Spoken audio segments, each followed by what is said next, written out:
Nate. Welcome to the Gav and Nate show. Yeah? I'm doing the intro. Wow. The show where we say random things and we find it hilarious, but you don't. I'm sure somebody out there finds it funny. Oh, I'm sure. But we have our own little sounds we always do. Yeah. They're really not funny. Wait. But like, what? If you're doing the intro, do I have to find the joke? Yeah, find the joke right now.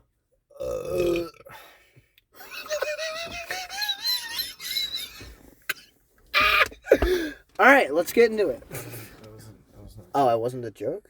Oh, it was really funny. Okay. Okay. All right. Gavin. All right. So, Gavin, what are we doing here today? What's the plan? What's the GAM? What's the game plan? What's the plan game? All right, Gavin, you know what? That was just... So, we are here. Stinks. We planned, and we have succeeded in our planning Mm-hmm. by... I'm thinking of words to say. Yeah. So, we both have... We wanted to watch some movies this year. Mm-hmm. And we decided to pick one movie each from this year. This year, 2021. And we would review it today. Yep. For the folks out there listening to this podcast. What's up, y'all? And so, I have picked the interesting M. Night Shyamalan thriller Thing. while you have picked... Lynn's interesting thing. Lens. Yeah. You guys are that close, you can just call him the Lin. All right, you try saying his name right now. Lin-Manuel Miranda. Exactly my point. All right, but here's the thing. He didn't even direct it. Yeah, I know. He just created the play. It was He created the musical star. I can't remember his name. I can't remember his name either. He directed another thing that I've seen, and it made sense. That I was like, oh yeah, okay. What did it have to be a musical? Might have been. I don't remember. It was something I recognized. Great. Really specific there. But anyways, so we're reviewing Old and In the Heights. Which one are we doing first? You want to flip the coin? Do you want to flip it? I got a coin. I got a coin? I've used this coin today. In fact. Yeah. My lucky quarter. Here we go. Where do you want? Heads or tails? Heads. Old. Tails in the Heights. All right. Oh, did you guys hear that, Mom? Jesus. I was ready. Heads. Heads. All right. So we'll do Old first. We'll do Old first. Okay. So Old. It's directed by M. Night Shyamalan. It's based on Sandcastle. Which is Sandcastle. Which is a novel, right? Graphic novel? I think it's a short story or a novel. I don't know. It's some kind of writing form of medium something. Something with a book. And it's written by a French guy, I think, or Canadian guy. Well, am I right? I don't know. He could be a French-Canadian. He could be anything. Anything Who could be knows? anything. Interesting concept, so he's probably smart or creative. Yeah, it's a really creative idea. I didn't look this up, and I don't have anything prepared here, but I think M. Night Shyamalan came about this. I guess his son gave him the book or whatever it is. And he was like, wow, that's interesting. He's like, that's a cool story. And so he just got the rights for it because nobody else wanted it because it was just this thing out there. It was random fucking shit. And he's like, I'm going to make a thing about this. And he did make a thing about it.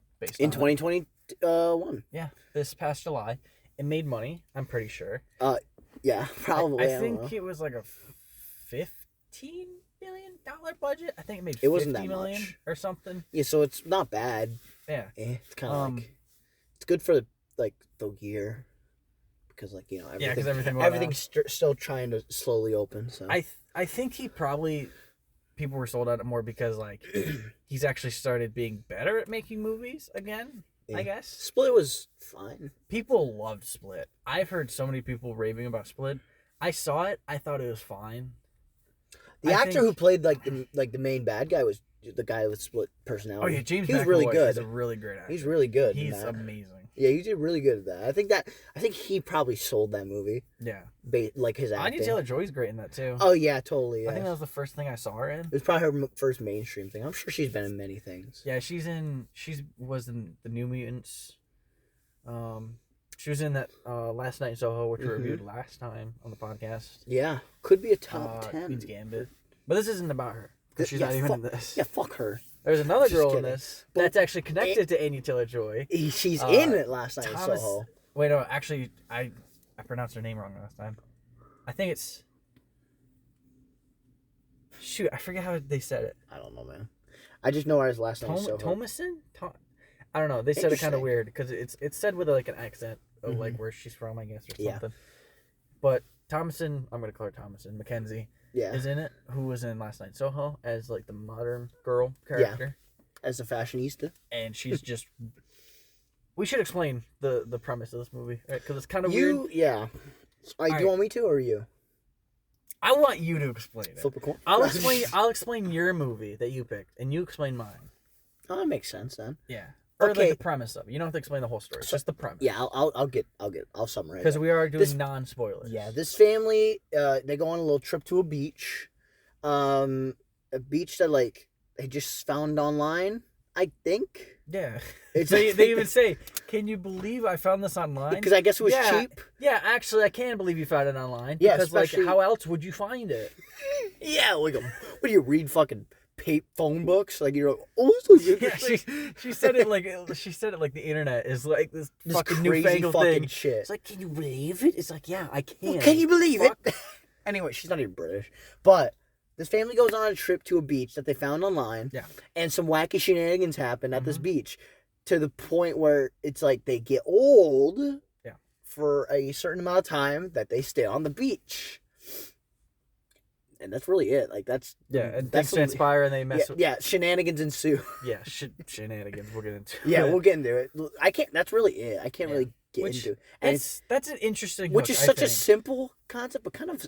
creative. Yeah, it's like you can do a lot with that, and this movie does do quite a bit with it. It does a lot. That's for sure. I think it's one of the better points of the movie. Is it takes that premise in a short time too, and it does a lot of different things to like.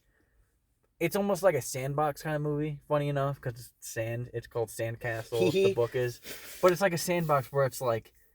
This could happen in this scenario, or this could happen, or this would happen. A lot of things happen. If this thing happened. And there's like there's so many like side things that they just kind of play with while they're going through just the main narrative. And I think that really like helps like be interesting and kind of hold up the movie better. Yeah, you know what I mean? Yeah, yeah. In the hour and 46 minutes we get. Yeah, it's not that long. They get a lot in. Like they do a lot with it, which is cool. I like that, but some of the things are just a little weird, a little wacky, wacky, silly. Yeah. Now without going into spoilers, I think it's a little wacky. I can't really get into it. A lot of the things I can't really say until we get into spoilers because I mean, it's in some of it's in the trailer. I think. So if you can believe it, I don't want to. All I'm gonna say is, it's M. Night Shyamalan. There was a twist.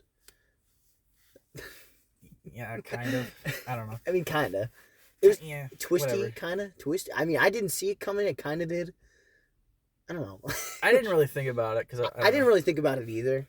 It wasn't really in the back of my mind. You know what I mean? I was just watching what the fuck was going on. That's what I was doing. I'm like, what the fuck? What in the what the hell, boy?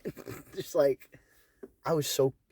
This movie's fucked. Yeah. So, besides the main premise, what did you think of like the presentation of the movie and like everything around it, like the characters and direction and all that? Okay. What do you think?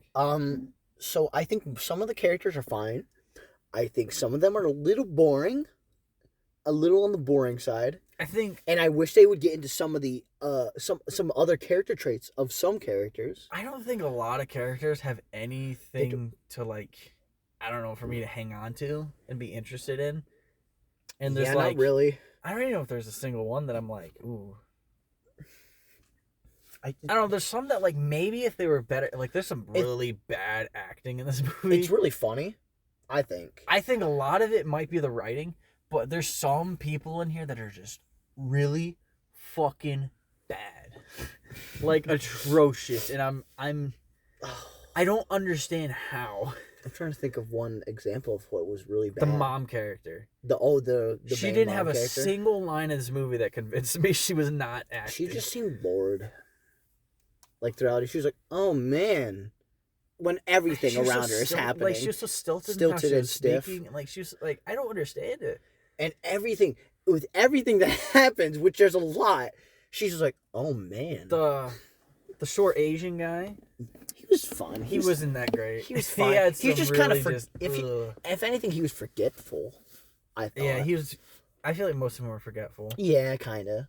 Except for like. I think the most forgetful character is probably the black girl, the black lady.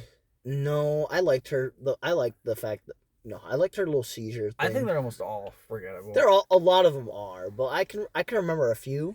I can't remember a single one's name. I can't remember their names either. I think Maddox is a girl. Yeah, Maddox is the girl. That's the only one I remember. That's the only one I remember because that was like the most punchy. Yeah, name, I think she was supposed to be the main character. Yeah, her and her brother. Maybe the dad.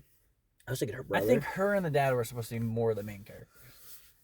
I thought the brother and her were just the main characters, honestly. I feel like the brother was more on the side than the dad, but there's a lot of characters. It's an ensemble kind of thing going on. It is. It's like there's not really one true main character, I guess. Yeah. So, and I kind of like that.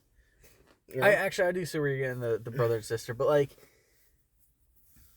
without going into spoilers, I do feel like maybe, but like I don't know. I feel like he was kind of tagging on. I think you're right. It's kind of like it's an ensemble type thing. Yeah. And I think it's fine. And I kind of like it. I like the movie. I don't know. I don't really know. I think the like directing and stuff was very competent. Like there was lots of fun camera stuff. Oh yeah, there was some cool shots, I thought. And some like there was like some going like back and forth and like changing situations and like developments where you pan this way and then you go this way and there's different stuff and like it was interesting and it wasn't just reverse shot and like I like that happened and like this really. Most of it takes place on the beach. Like 95% of it. 90% would take. And so like if you don't on that beach. If you don't shoot it well, it's gonna be really boring. Just like it's just. But they show a lot on this beach. There's like a lot going on this beach. And there's different places around the beach. It's pretty long. It's a very There's different like areas. There's like caves. There's little little caverns. Water like inlets with like an arch water area. There's like water caves where there's it's like water. There's the sand. Oh, they can't forget the sand. The rocks. Rocks. There's rocks. There's like a rock wall. There's certainly rocks. There's like a path. There's a ravine that they come down through. That's what I was wondering is like how do they even get like down there on the beach from the trailer? They come through down like a little. They go down through a thing ravine via a van. So. Yeah, it like takes them to the van. Did you? I'm gonna say that for spoilers. Actually. Okay. Because I don't think you realized who that was in the van. Yeah, it's Maddox. It's Maddox. I'll just cut that out. Yeah. So I got you. Don't worry. Non-spoiler final thoughts. What did you think of it? It was a definitely movie. I would say it's the most interesting movie I've seen in a while. Yeah. It's got a lot of weird fucky things. It does. And I'm going to remember it for the fucky things. Yep. But outside of that, I'm probably not going to remember this movie. I think this movie is pretty good in its like premise. The premise. And execution of that. The premise itself, it does a lot with it. So I don't think it's wasted it at all. But I feel like everything around it, like the characters and like like everything else, if it was done better, this would be a really good thriller movie that you could really be like, dude, like if you really want to get like, I've heard Midsommar is like really fucked up. Yeah. And like kind of thriller something. Mm-hmm. I feel like it would be that where like you recommend this to somebody that loves those types of movies. Like this is like, you need to watch this. This will fuck you. Yeah. But you can't do that because everything around the premise it's kind of it's just like yeah, like could have done better. I think if they really wrote the characters better and like I think that would honestly just make it better. Yeah. And like the characters are that's a really important part of a movie. Yeah. Unless it's Wall-E, where it's like a lot of it's not talking, but like whatever. Even Wall-E and Eve and like they had characters. Yeah, they had more character than most of these. I don't know what you mean. Humans. Wall-E had lots of good characters. Wall-E doesn't speak a single word in that. And he's like the most... I mean, you could argue he says Eve, but like, whatever. But anyway, so this movie... 5.5 John DiMaggio's. Really? Yeah, I'm going to go decimal with this one. I wish I could remember it because I'm gonna remember a lot of the specific parts that are a little fucky. There's a little fuckiness. A lot of fuckiness happens. A lot. The more I think about it, that's just fucky. Yeah, a lot of fucky shit happens. I'm thinking, and when it comes to M. Night Shyamalan, I'm probably not gonna remember it out of all of his movies, and he's made a lot of movies.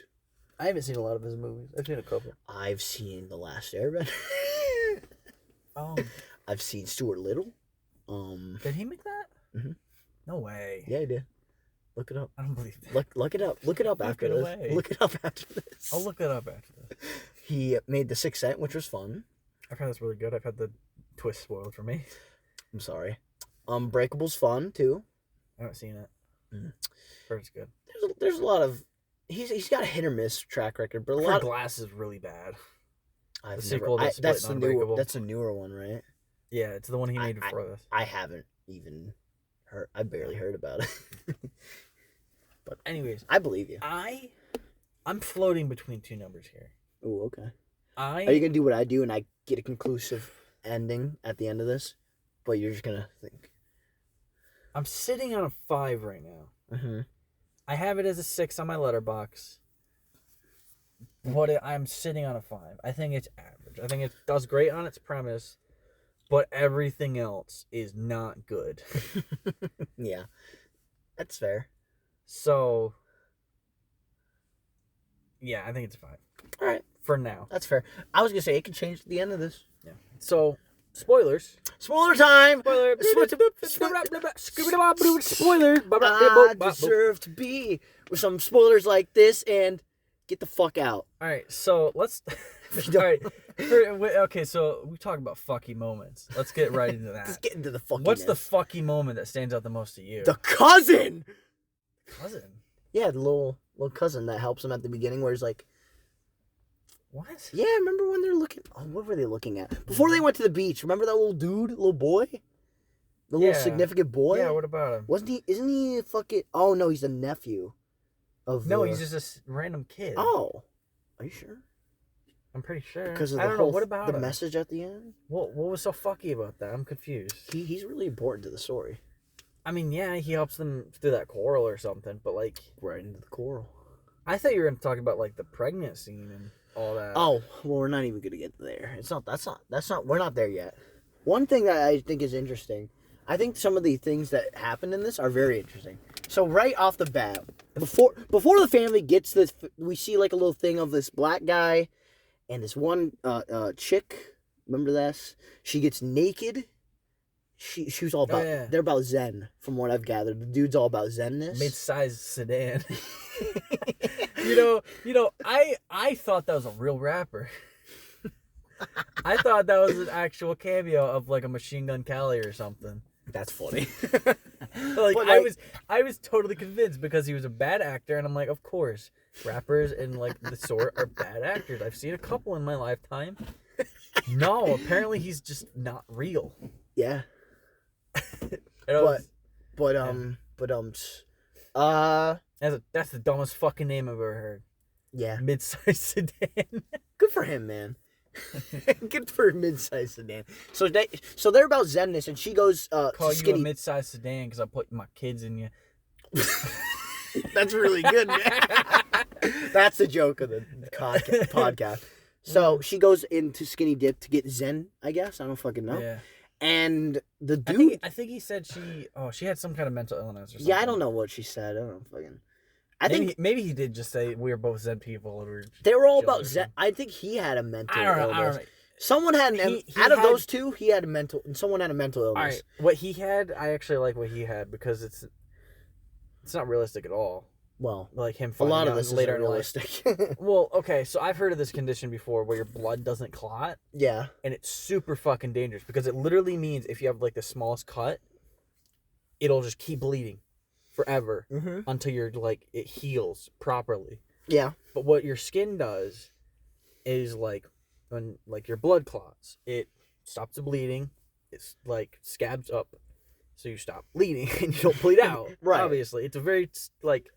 It's so normal you don't like think about it or worry about it, but it's like a really important thing that happens with your body. It's an important thing, important part of the body. Him learning in his mid-20s, early 30s maybe, that he has that condition I find just not fucking realistic, real at all. Because, like, come on, he's a kid. I'm sure he's gonna get scabbed once and he's gonna fucking gush.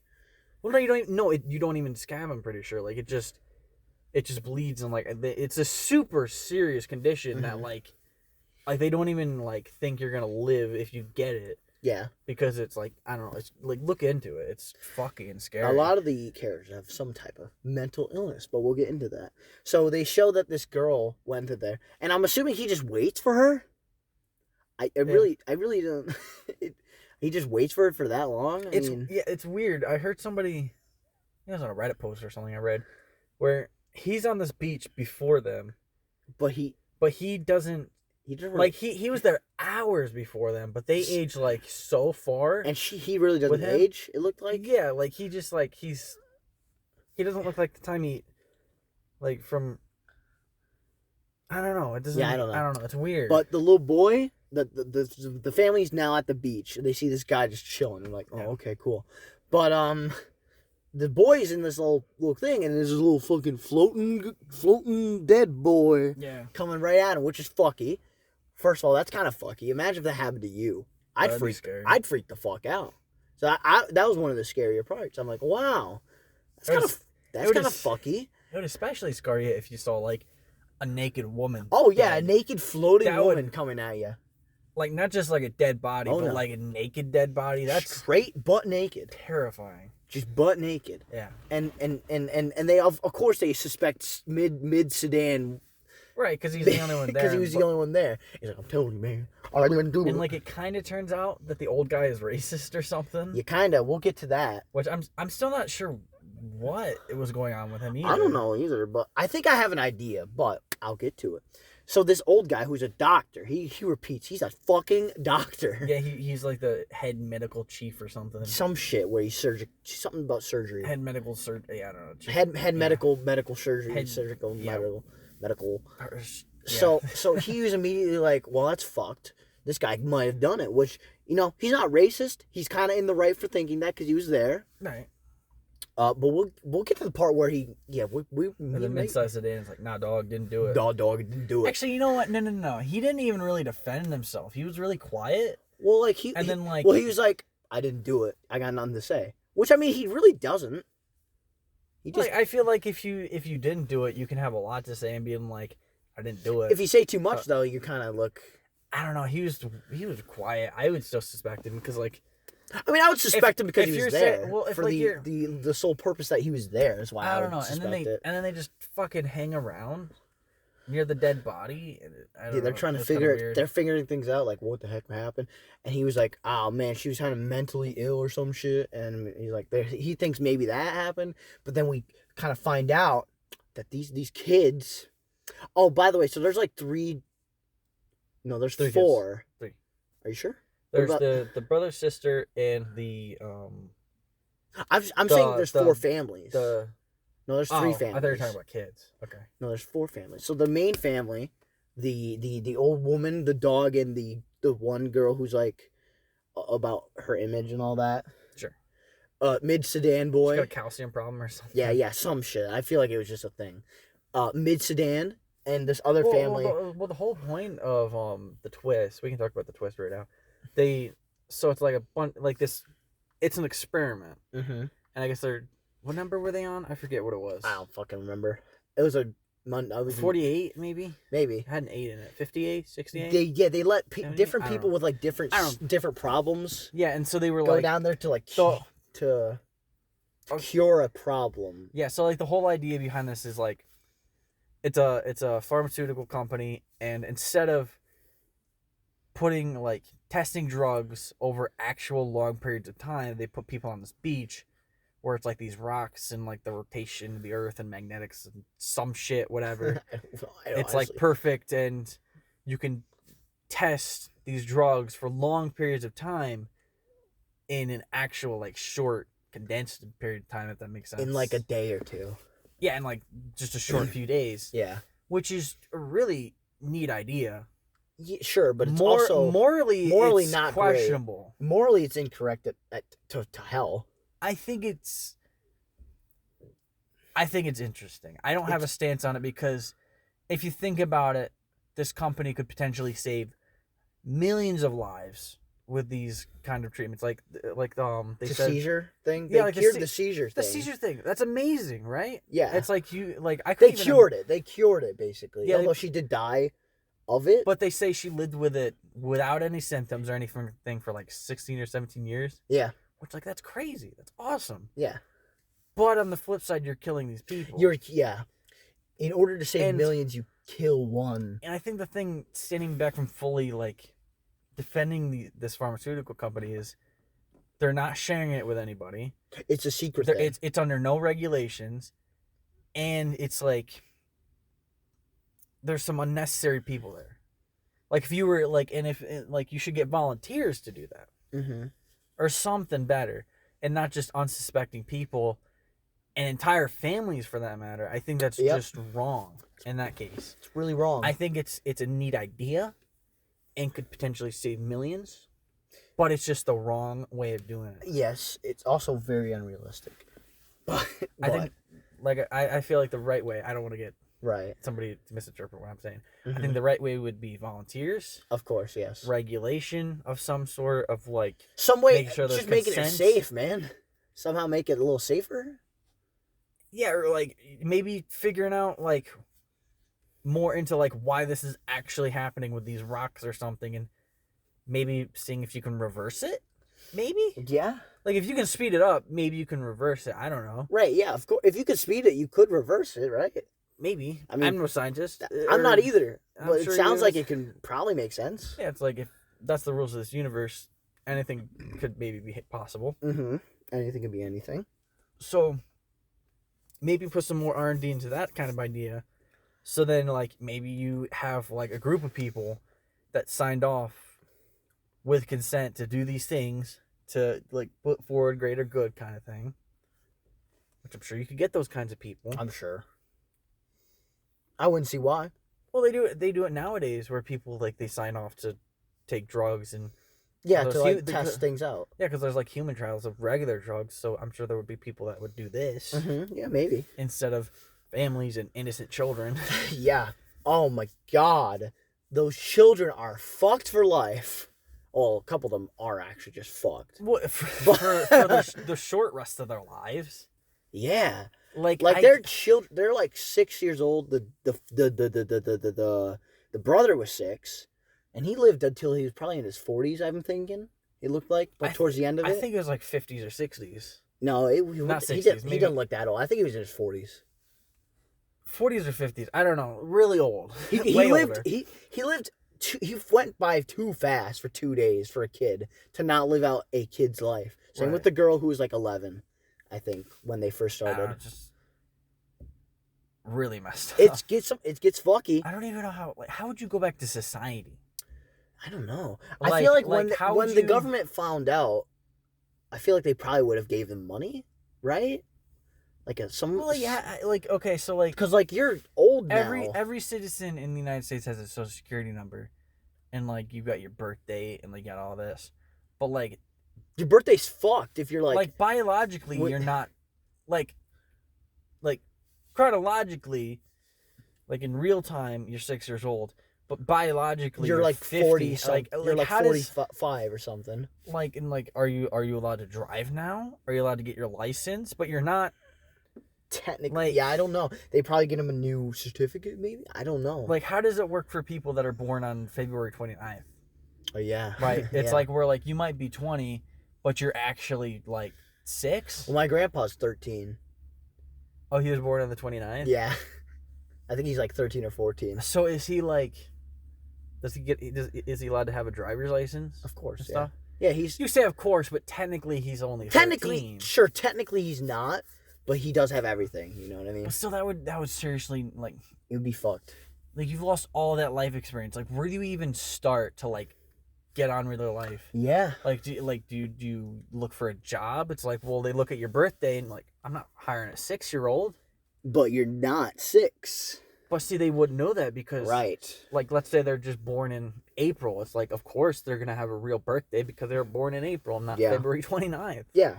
Like, you wouldn't even consider him. It's like, oh, it must be a joke or something. It's a movie Joker. Yeah. Like, that's just... thinking about the repercussions, that's just fucked. Yeah, they get fucked, literally. And like even let's say like the pharmaceutical company, they get caught at the end or something, probably. I don't know.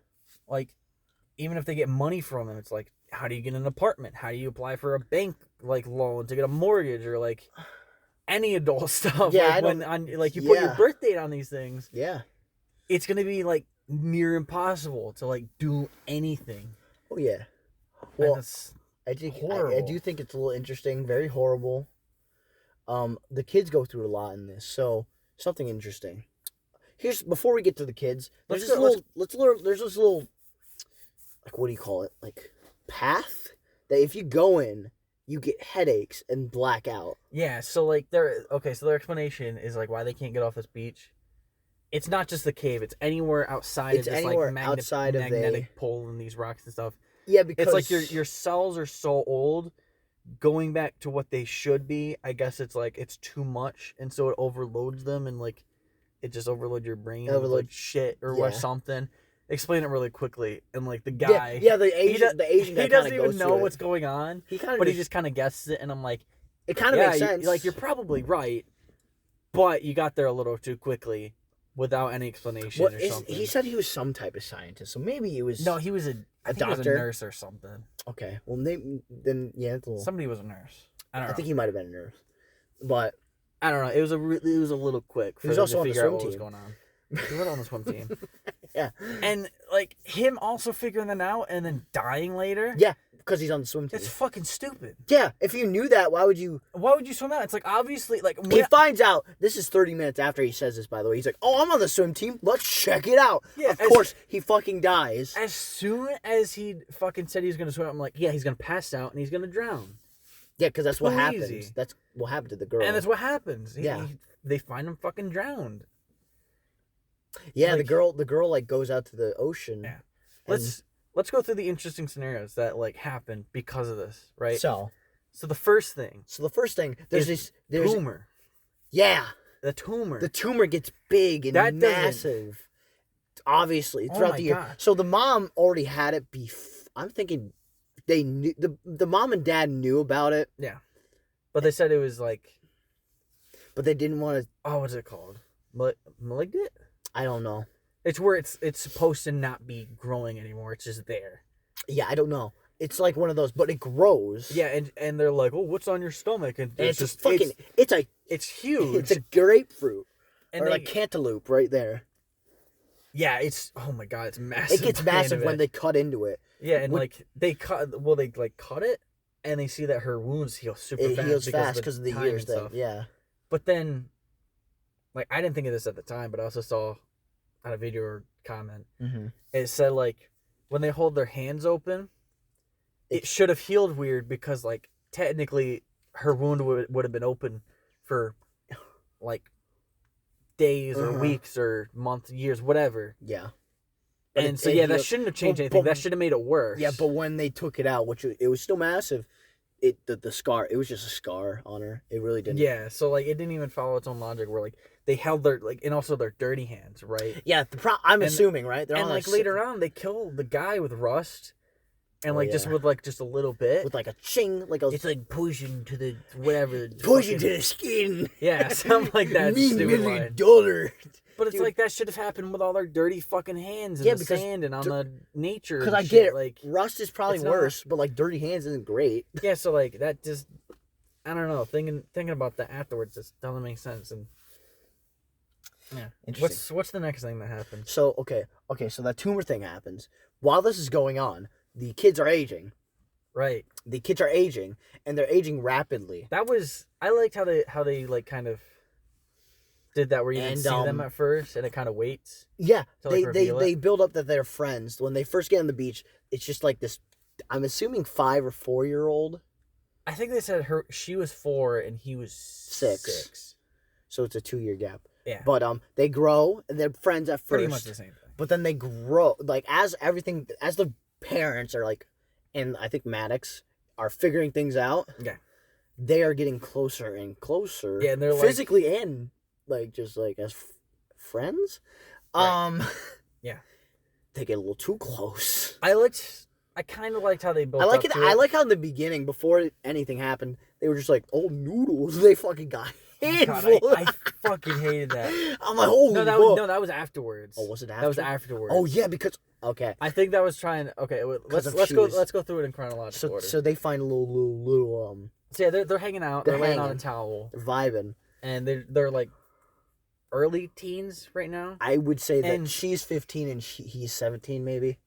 Yeah, probably somewhere around there. Yeah. Actually, I think it says on the IMDb he's 16 and she was 14 maybe. Okay, sure. Yeah, whatever. It's basically the same thing. Yeah. And so, like... I like how they described it where they're like, so much shit is going through their heads right now and they don't know what's going on. Yeah, because, that's what the girl says. That would happen because, like, your body's going so fast. It's like so many things. Rapidly. So many chemicals are going through your head. And it's like, yeah, that would... And she's like, I'm seeing, like, colors I've never seen before and shit like this. Like, high concept. Like, yeah, sure. I get it. Yeah, okay. Kinda. And then, like... And then they don't show anything. I heard about this beforehand. I was scared. I was really worried they were gonna try off something. Scared. If anything, they see skin, and that's it. We do see skin. Yeah, they did it in the best way possible. They didn't do anything. They fuck. Right, but they don't show it at all. They don't show anything. Thank God. But they fuck. Yeah, and they come out, and I think as like her like pregnancy cravings, that's when she goes. That's when she fucking just hands for and the I pasta. hate that. Oh, that was so that fucking hurt my gross. OCD. That hurt my OCD. I'm like, oh my and just God. like she's all happy and about it makes sense because in her mind she's 4 years old. Yeah, because, right? Yeah. That's what they explain too. That they age, but their brains are like. Yeah, and I like that because like even though like later on he's like a 40, 50-year-old guy. Yeah. He still has the mind of a 6-year-old. Yeah. And although I think they do kind of. I don't know. I feel like he did age. Like his mind did age definitely. A little bit. Trauma's gonna age you a little bit, but I feel like generally he's like the same. Still, yeah. It's like just a couple days later. Sure, yeah. And like, I think Thomas and Mackenzie did a good job of acting like an 11-year-old girl being like scared and like Yeah, she was great. Well, it was smart that they got her too, because she honestly with her you could think that she's 17 to fucking like 26. Yeah. So it's kind of smart that they got her because she's really young, but I think she's like. Early 20s. Yeah. I think so. Like 23 or something. But like it was smart to get her because she looks very young. Right. So it was actually a very smart move on them. But also so like okay. The pregnancy thing was just fucked. Oh yeah, so like so it gets worse. And like and the fucking parents are like they're like what they're like what like they're like they're like what did you do? But they aren't I don't know. And he's like we were just hanging out. I like the and then I like she's walking over it's fucking growing. It's like and every cut back to her is like it's bigger and bigger. It gets like, bigger and bigger. Fuck, dude. Yeah, it's weird, but it's really cool. And then like when they get over there, she's like starting to have like contractions and like it's like this is go time. Mm-hmm. And then it's so quick and it makes sense for the rules. Yeah, because And I didn't even think about it because like the kids. M. Night Shyamalan was the van driver that brought them there. Yeah. I love that. I'm glad. I knew it. Don't worry. Yeah, I'm glad you got that. Yeah. He was one of the better actors, actually. Yeah, I think. Yeah, he was subtle but fine. Yeah. But he's the guy that he gives them a ton of food. He gives the intel to his main thing. He's a van driver, but he's the intel guy to give to the little pharmaceutical. But yeah, so like so he gives them lots of food. And, like, the kids, they have to eat a lot because their bodies are going through so much change and, like, physical. Because you're growing. Yeah, you're literally growing. Yeah. And, like, she's like, okay, so the kids can keep up with that and their growth so they don't starve or whatever. Their bodies don't, like, go gaunt from malnutrition. Yep. But when she's pregnant and she gives birth, I didn't think at all. And I think for the rules it makes sense. It's horrible. Oh, the baby. But it makes sense. Dying. The baby, after 30 seconds or whatever they say, dies from lack of attention, they say. Yeah, because attention and like probably food. Yeah, it's like, of course. Like, of course they would die because that was... Because a baby... That would be, like, probably weeks without attention. It's like, of course the baby's going to die. Mm-hmm. And a baby needs to get fed, like, every... Is it 2 hours? It's like 2 or 3 hours when they're first born or something like that. It's, like, super quick. Yeah. And so, like, there was no way they would have gotten that on that timetable. And it's really fucked. It is, and like, but yeah, it does make sense. And like when they like, I think the crying stopped, and like the black lady, she's the one that delivered it or something. The crying stopped. Maybe she was the nurse. I don't No, know. he was the nurse. I think I don't know. I don't remember these characters. I don't know. I just remember the situations they were in. I don't remember the characters. Yeah, that's exactly what I was talking about earlier. I'm just like, I'm gonna remember these situations because they're kind of fucked, but the characters are like, oh. But yeah, so like, it's it's heartbreaking, especially when since they say that they are 16 and 14. And if what you're saying is true, right? And like he just goes into a fit. He's upset, now dad, because he's like, I want to see him, but he's like, it's dead. It's stillborn, basically. Mm-hmm. And it's like, that's just heartbreaking. I think one of the lines that the kid says, and it's really horrible, but it's funny. The brother says, "Oh, I thought you had to have sex 10 times before." Yeah, I thought that was funny because, like, of course the kid would think. Yeah, because they don't fully and he's know like, anything. nobody, it can happen after just one time. Yeah, they're like, I get it, but that was a little stupid. He's 6, he doesn't know. Right. It's interesting. I thought it was interesting. It was a little throwaway line, but it was interesting nonetheless. Yeah, there's some great fucking lines in this. Like, they have a dog, right? And so, like, the dog dies. One of the families have a dog. I think it's the blonde girl. It's the blonde girl, the grandma, and it's a little chick. It's a little fucking ankle it's a little biter. mop dog. It's a mop dog, not an ankle biter, but it's a mop dog. Yeah. It's a blonde lady, the kid that gets pregnant, and then the grandma. Yeah, that's that little. And it dies because the dog's gonna die quicker than humans. It makes sense. Yeah, I mean, yeah. I'm glad I didn't show it. I would have been really upset. Yeah. I don't do well with dogs dying. I didn't care because I hate the dog. I don't care. Any dog's a dog. You know what I mean? But they say, "Oh, your dog passed away." And they go over and they're like, "But it was only just alive." They have a lot of lines like that. That's really funny. It's really funny, but they're really fucking stupid. Well, yeah, it's the fucking writing it's pretty bad. I think it's laughably bad. Yeah. It's like one of those things where it's like bad, but it's like, yeah, I can enjoy it because it's bad, but it's like entertaining. Right? Yeah. It was funny. So it was funny. Yes. It gets a slight pass. Then, while this is all happening during the surgery, one of the doctors talks about Jack Nicholson. Oh yeah, I don't know what that movie is. I don't know either. Yeah, Jack Nicholson and Pierce Brosnan. Yeah, I don't know what he's talking about. I never looked it up because I don't care. Well, he's a little interesting. Yeah, so like I heard somebody trying to say like schizophrenia. Maybe I think that's what he says. Actually, I don't know. I think that's what he says. I don't know. He says it when he's all alone. He has a bone with him at that one. Remember that one scene, or like it might not be a bone, but he has something right there. Yeah. And he says something about mom and schizophrenia. So I think that he probably is a schizophrenic. Maybe. And I mean, I half got like racist because like maybe he's old, but like at the same time, he wasn't fully. He was more worried about this person that was gonna rob him rather than his actual race. Yeah. Well, so like I don't know. The fact that he went to robbing, kind of racy, especially since the guy was. It doesn't make any sense. I think it's schizophrenia because he was like. Well, he was imagining he was home and this guy was an intruder to their house or something. Yeah, and then he fucking pulls a knife. Yeah, he kills him. And he fucking kills the guy. Kills him. Because I guess he doesn't trust him. It's fucky. Because I don't remember who was screaming, but someone was like, ah! And he's like, fucking stabbing the man. And I'm like, holy fuck. I'm like, Jesus. And then they kind of distance himself from him. They get the knife. But they distance himself because he's a little wacky in the head. Yeah. But he was an interesting guy. Before that was an interesting thing.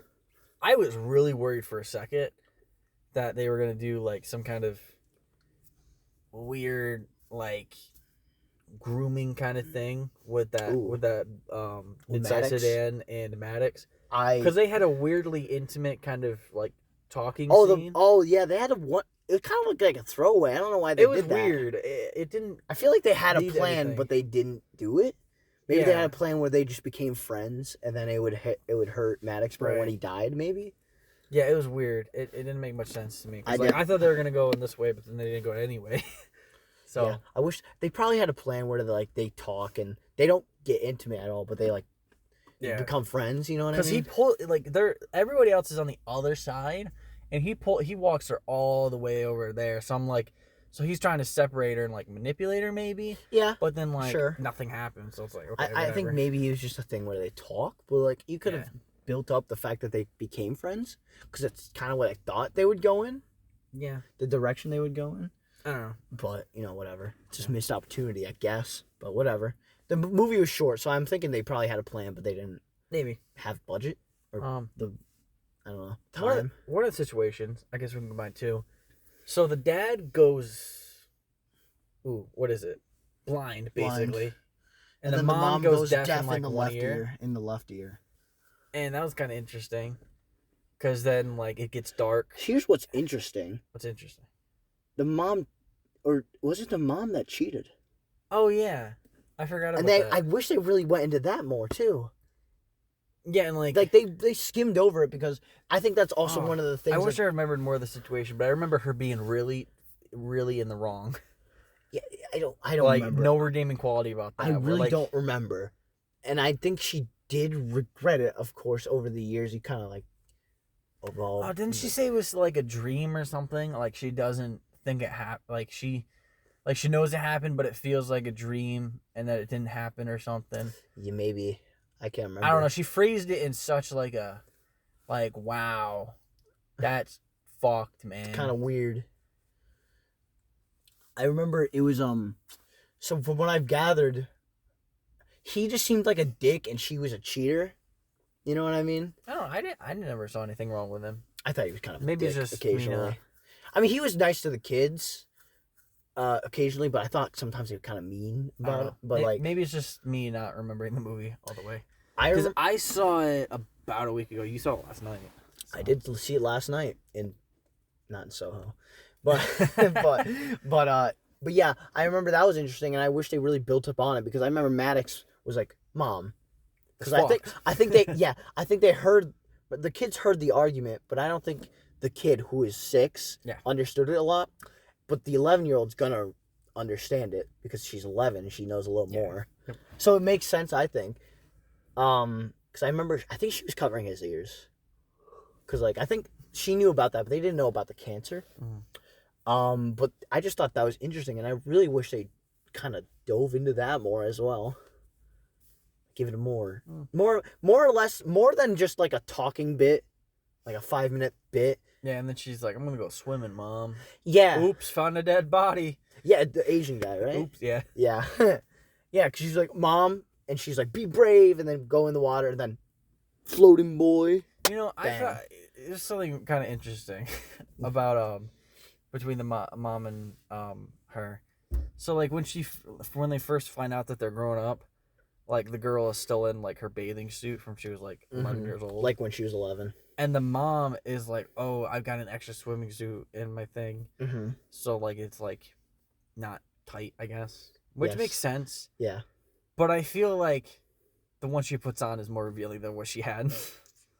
Maybe like in the top wise, but it's like, whatever. She's growing. I just thought that was kind of weird. She was growing. She's like, you can't help that. You know what I mean? It's like if I had tits and they were just big, it's sure it'd be hard to find something that's not as revealing, you know what I mean? And also, it's like an extra. So it's not like you could have picked what the bathing suit was. You couldn't have predicted that your kid was going to grow decades. You know what I mean? Right. So I mean, I'm not complaining because Thomas Mackenzie's an attractive woman.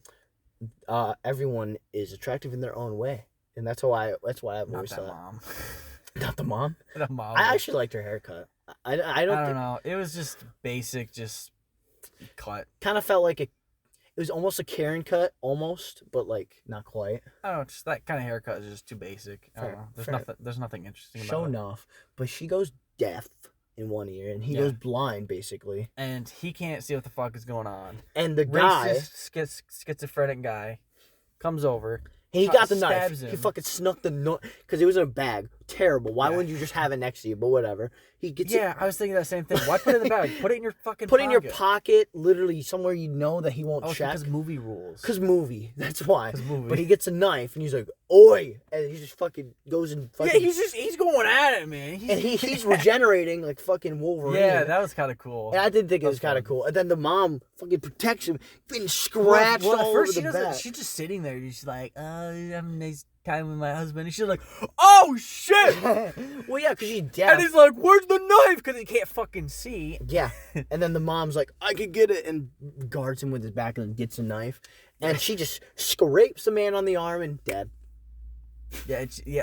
No, she grabs one of the... it's a rusty knife. Yeah. Sorry. Wishy knife. Now this is a knife. Yeah, because they find them like earlier in the movie where they're like, these are from the hotel. And yeah, you're right. Yeah. And gross and she's like, poison to the bloodstream or something. Dead men tell no tales, and fucking snaps. It's Pirates of the Caribbean, dead men tell no tales.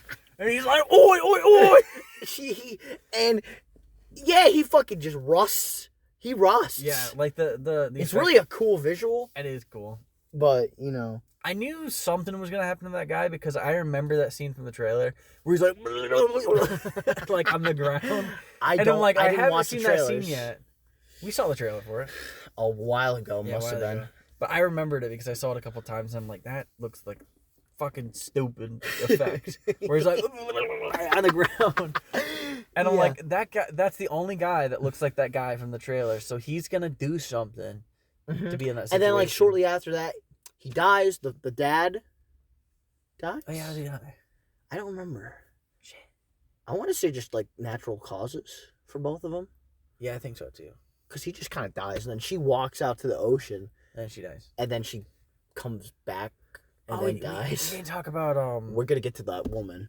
Because I know... No, not that woman. The girl.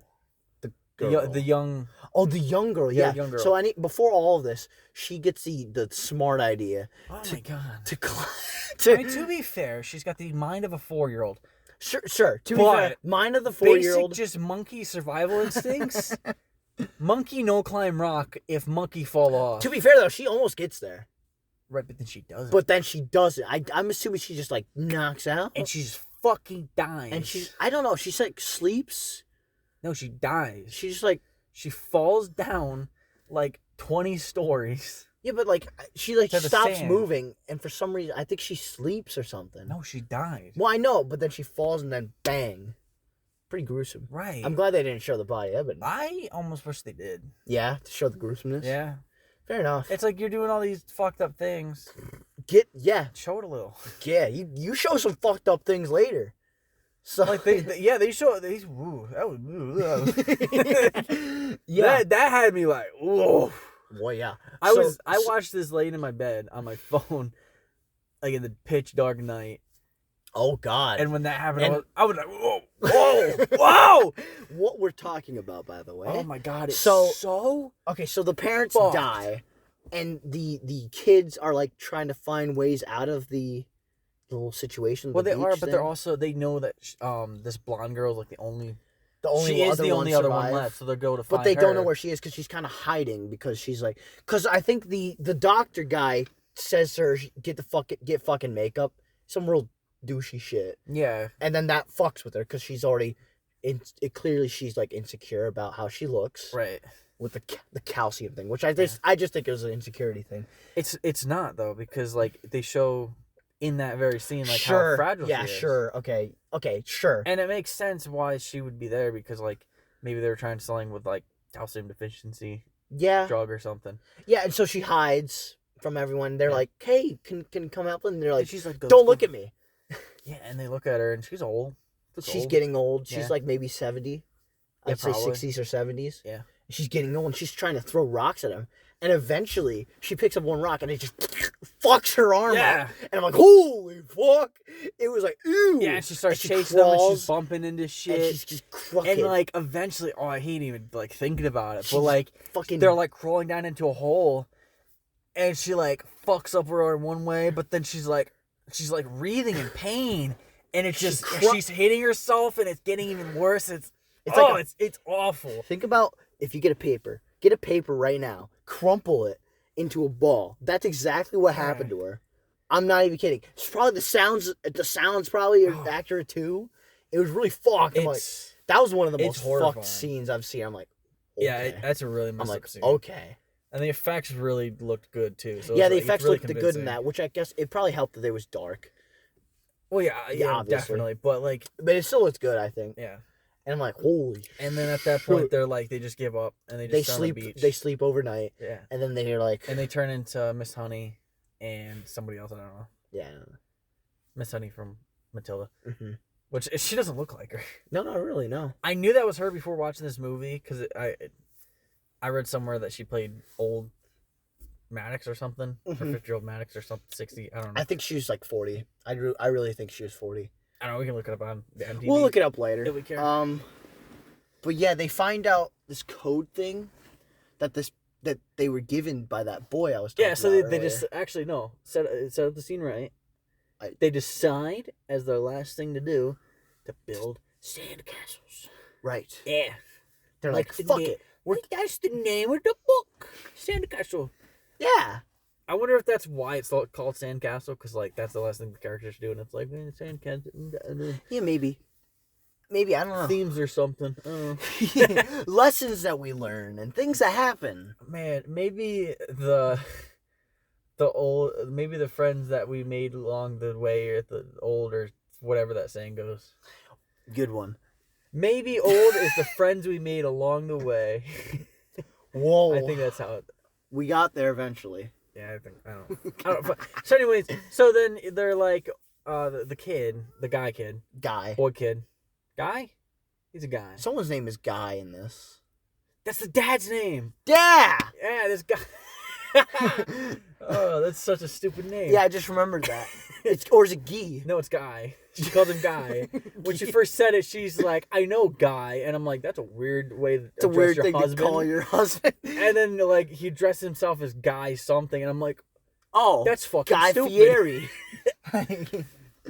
But, yeah. So the boy kid, old guy kid, yeah, is like, I never actually solved the last puzzle for my friend or whatever. And it's just like the coding thing, which I've done a couple of those as a kid. They're fun. They're fun. And it said my uncle doesn't like the coral. And so they're like, coral. Oh, let's start over there. There's little corals there. And they do. Yep. And they try and they swim through it. She gets stuck. So fucking stupid. So she puts on this draping, she has whatever, and she decides to swim in it. Yeah, why would you swim in it? Why? Why would you do that? Why would you just put it off before? Yeah, you're just in a swimsuit. Take it off. Yeah, you're already There's in a swimsuit. no reason for that. You're in a swimsuit. Except for movie. Yeah, except for movie. Come on. I'm like I was thinking before they went in there, I'm like, that's gonna get stuck on something. Mm-hmm. And goddamn it, she gets stuck. and then they try and fake you out and be like, oh yeah, they died. And then Matt Shyamalan's like, that's a wrap, folks. That's the wrap for the movie Old. We're a little bit older. Maybe the old is the friends we made all along the way. But they get out of the coral. No, not yet. I'm sorry. So they take you. They're wrapping up the movie. He's doing the twist. The twist is happening. Yeah, he's doing the M. Night Shyamalan He's doing twist. a Shyamalan, right? He's doing a Shyamalan. He's doing an M. Night where you see the twist and you're like, woo! Yeah. Even though I was kind of like, oh, okay. I actually like a couple of things in the scene, a couple of details. They go back to the lab, and it's they're studying brains, right? Or am I? They're studying everything. Okay, yeah, they're studying a lot of stuff there. And they're going through the lab, and one of the fun details I like on the wall, it says in memorial of the lost expedition, and it's which I'm like, of course, the first people that would have found it maybe would have somehow gotten out a message. Yeah. Say, don't fucking go in here. But they would have been stuck 100%. Mm-hmm. So or maybe one got out through that coral or something. Yes. So it's that's good world building. I feel like that would logically happen. The first people would fucking die in that place. Yeah. I definitely thought it was I didn't see that coming. It was kind of like one of those twists where it's but it wasn't one of those. It was just kind of oh, okay. Yeah. That kind of makes sense. It felt very Cabin in the Woods to me. Yeah. Have you ever seen that? Yeah, a while ago. I love that movie. But it's like all the guys are behind the scenes and they're pulling the strings and the live like, goats and shit and whatever. It is it's almost exactly like that. Which I'm fine with that. Yeah, I'm cool with it. It makes sense. Like I said, it kind of makes sense. You know, they try to cure things in a morally incorrect way, but you know, very incorrect. Yeah, very. But and then they fake you out, but then they cut back to them in the choral. And they're like, "Are you a cop?" And he's like, "My name is."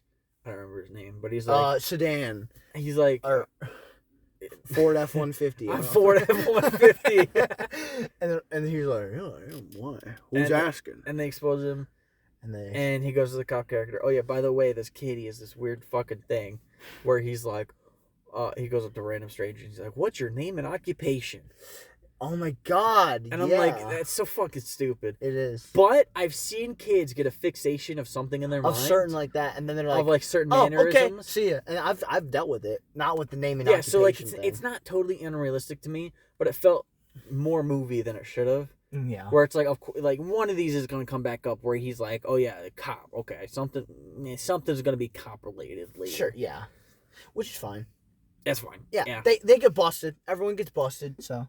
I would think so, but also, like, does that cop have jurisdiction? And it's not really ever said where we are. I think we're on an island, maybe? It's not. I think it's a tropical island of some sort. So, like, they could get in trouble, or they could just not. Who knows? If it's bought out privately, I don't know if you could. Like a private island, maybe? Yeah, who really knows? I don't know fully. But as far as we know, it's over, and we're older by the end of it, and the old is really the friends we made along the way.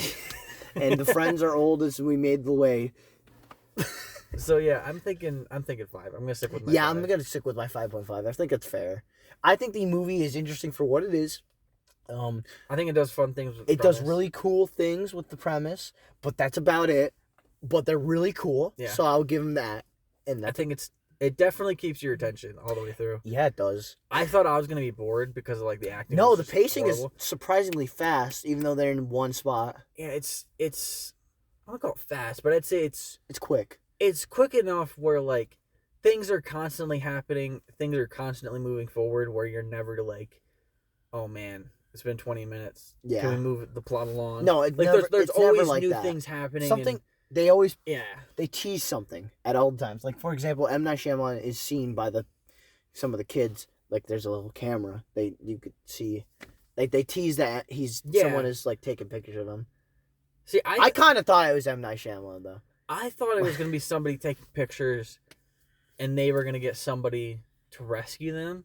Yeah, it's kind of because like I was thinking towards the end, I'm like, so like, are they gonna die on this beach? Like, yeah, I really couldn't tell. I really couldn't. The movie did a good way of like making it really seem grim for them. Yeah. So you're like, man, like, I don't really care for them, but like also kind of feel bad because they were kids. Oh yeah. But they kind of really are kids almost. Technically, still. Like biologically they're not, but like mentally they are. Yeah. And just like that, friends are new and old in the way you find out and you about know what? them. Older is probably the friends we made along the way. So 5 out of 10, not great. Interesting premise. Could have been probably forgettable. I think it's very forgettable. Mid at its best. 5.5, forgettable. I wish I could remember more, but probably not. Yeah, and you probably forget all the things, and the things we forget is probably the friends we made along the way. And the friends we make along the way are forgetting. Yeah. In the Heights. Really, really good. All right. So now we're going to talk about the 2021 musical number, 2000 Broadway musical number, In the Heights, Washington Heights. You're in the Heights. Go to in the Heights. Go to the Heights. You must Washington take the Heights, A train. The A train. Even farther than Harlem than in northern Manhattan and maintain. Shit, I gotta explain the story, huh? Yeah, and this is the one. All right, so In the Heights is a slice of life movie about the people in the block of Washington Heights. Yep. Which is way smaller than you think. Yes. I looked it up halfway through the movie. I'm like, how big is this place? It's not big. Because, like, I know some districts and, like, what do they call it? Districts and blocks of New York City and, like, Hell's Kitchen and, like... Coney Island. And then, like, you hear about Queens and... Coney Island. Bronze and... Bronx. Bronze, like the material. and just like different districts and blocks and places. And you never hear about Washington Heights, which is kind of just like the immediate kind of block around the Washington. What's it called? Something Washington Bridge. I don't know. I can't. I don't know. It's the one that has Washington in it. George Washington Memorial Bridge, maybe? I don't know. But that's why it's called Washington Heights, because that bridge is right there. Yeah.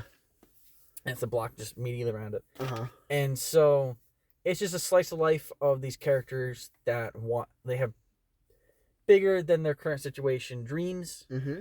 And like how they deal with that, and like where they want to go, and like their relationships for this long movie. Yep.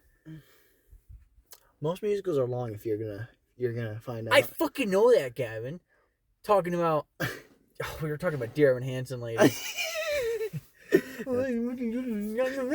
pretty long. It's a pretty long movie. Anyways, so yeah, so we got I know they are. Anthony Ramos as the main character. Usnavi. Yeah, it's U.S. Navy. U.S. Navy, which is kind of funny. Dumbest shit I've ever heard. It's funny. I go back and forth if I hate it. Yeah, so Usnavi, and then you got Vanessa, played by someone. Love interest. I only memorized Anthony Ramos because he was pretty great. Yeah. And who else we got? Vanessa, Benny. The dispatch guy? Yeah, the radio guy. And what's his girlfriend's name? I forget. Not girlfriend. It's like love interest again. I think they used to date, but they broke up because I think they broke up because she went to college. Yeah. Which is important in the plot. What's her name? I'm trying to think. I don't know. You're stalling. But we'll call her Badussy. Yeah, we'll call her Badussy. Oh no. Man. Just call her Badussy. No. It's really disrespectful. I don't remember her name. I'm really trying to think. Oh, and I really like her. She was probably the better lover.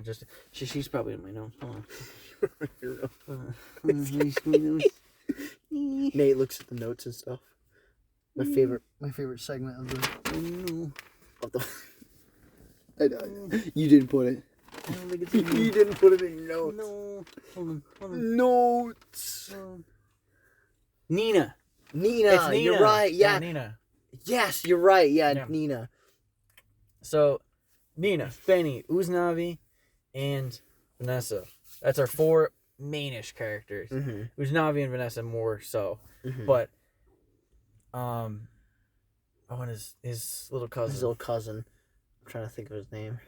I don't remember his name. I don't remember his name. I don't think he's a He was a talented little tweaker, though. Yeah. So Benny Blanco. Benny Blanco.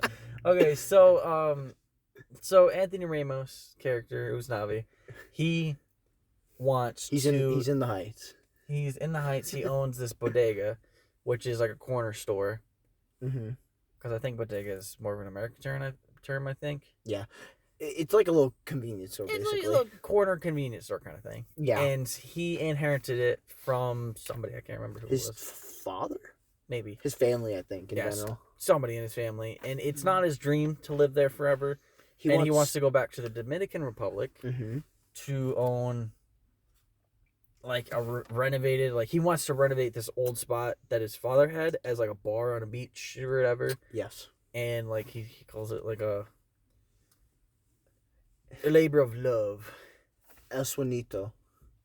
The dream. Yeah, that's a running theme in El Sueñito, and everybody has an El Sueñito. El Sweetie. The rapper. I was getting like bubbles.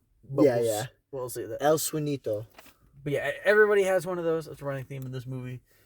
His is to go to the Dominican Republic and do what his dad did, basically. Yeah, do the thing. Or his family. I don't remember, honestly. And the movie does this thing where it shows him in the future telling stories, like the framing of the story. Are we doing spoilers right now? No. Okay. So the framing of the story for In the Heights is like, so Usnavi, Anthony Ramos' character, he's in the future talking to these kids in the Dominican Republic and he's telling the stories of like what happened in the Heights around this time, and like this little summer around, I guess it's in 1999, and I read that the original is set over 6 days, but this is set over kind of 3 days, I think. No, it's set over way longer. 2 days. No. Oh, a month? 3 months? It's like the summer. It's like 3 months. Oh, okay. Because like it starts out like a week before, blackout, day of, day after, and then it jumps like a month, I think. I don't know. It's kind of weird, timeline wise. Yeah, but it's fine. And so yeah, that's the framing of the story. Framing of the story. Good. Thank you.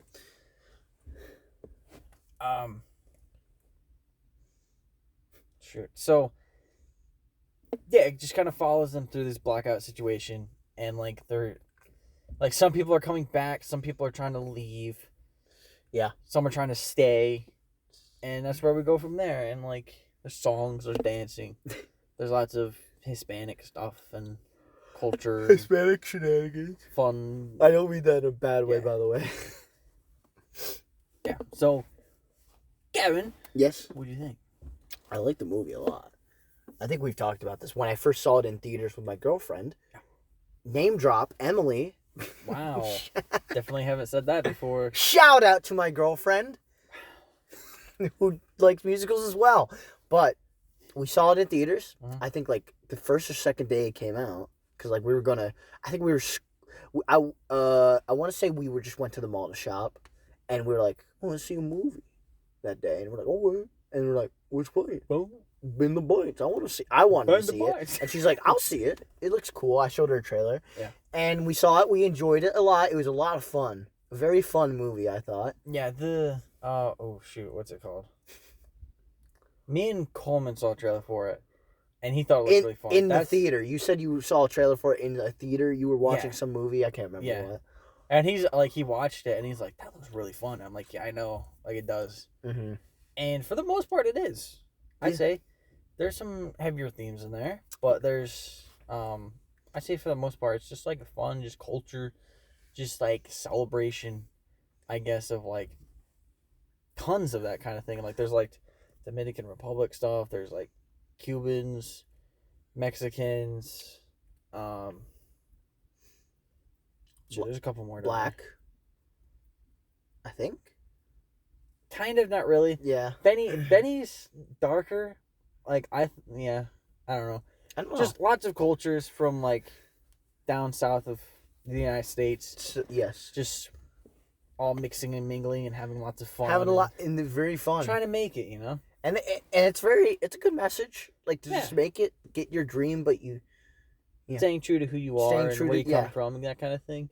Which I can get behind that. Mm-hmm. I think anyone can. I have a hard time relating that kind of thing just because like I don't have any of that in me. So like the only thing I relate about is like they're poor. And, like, I used to be poor. I'm middle class now, but I used to be poor, so it's like I kind of relate to that. Right. But yeah, you know, I related to that, and I thought it was enough for me, and I really liked what they did with the story. I thought it was a very fun movie. I really like how fun it was. Yeah. It's like the opposite of Old. Yeah. Yeah, I think these were two good polar movies. Opposites, really. But that's why I'm like, yeah, this should be good. The songs were pretty good. Yeah, the songs were really fun, catchy, even. I feel like they were well written. I thought they were presented in a different way than most musicals. Like in most musicals, it's just a straight musical number. Like scene. This is a musical number. Couple scenes. Mm-hmm.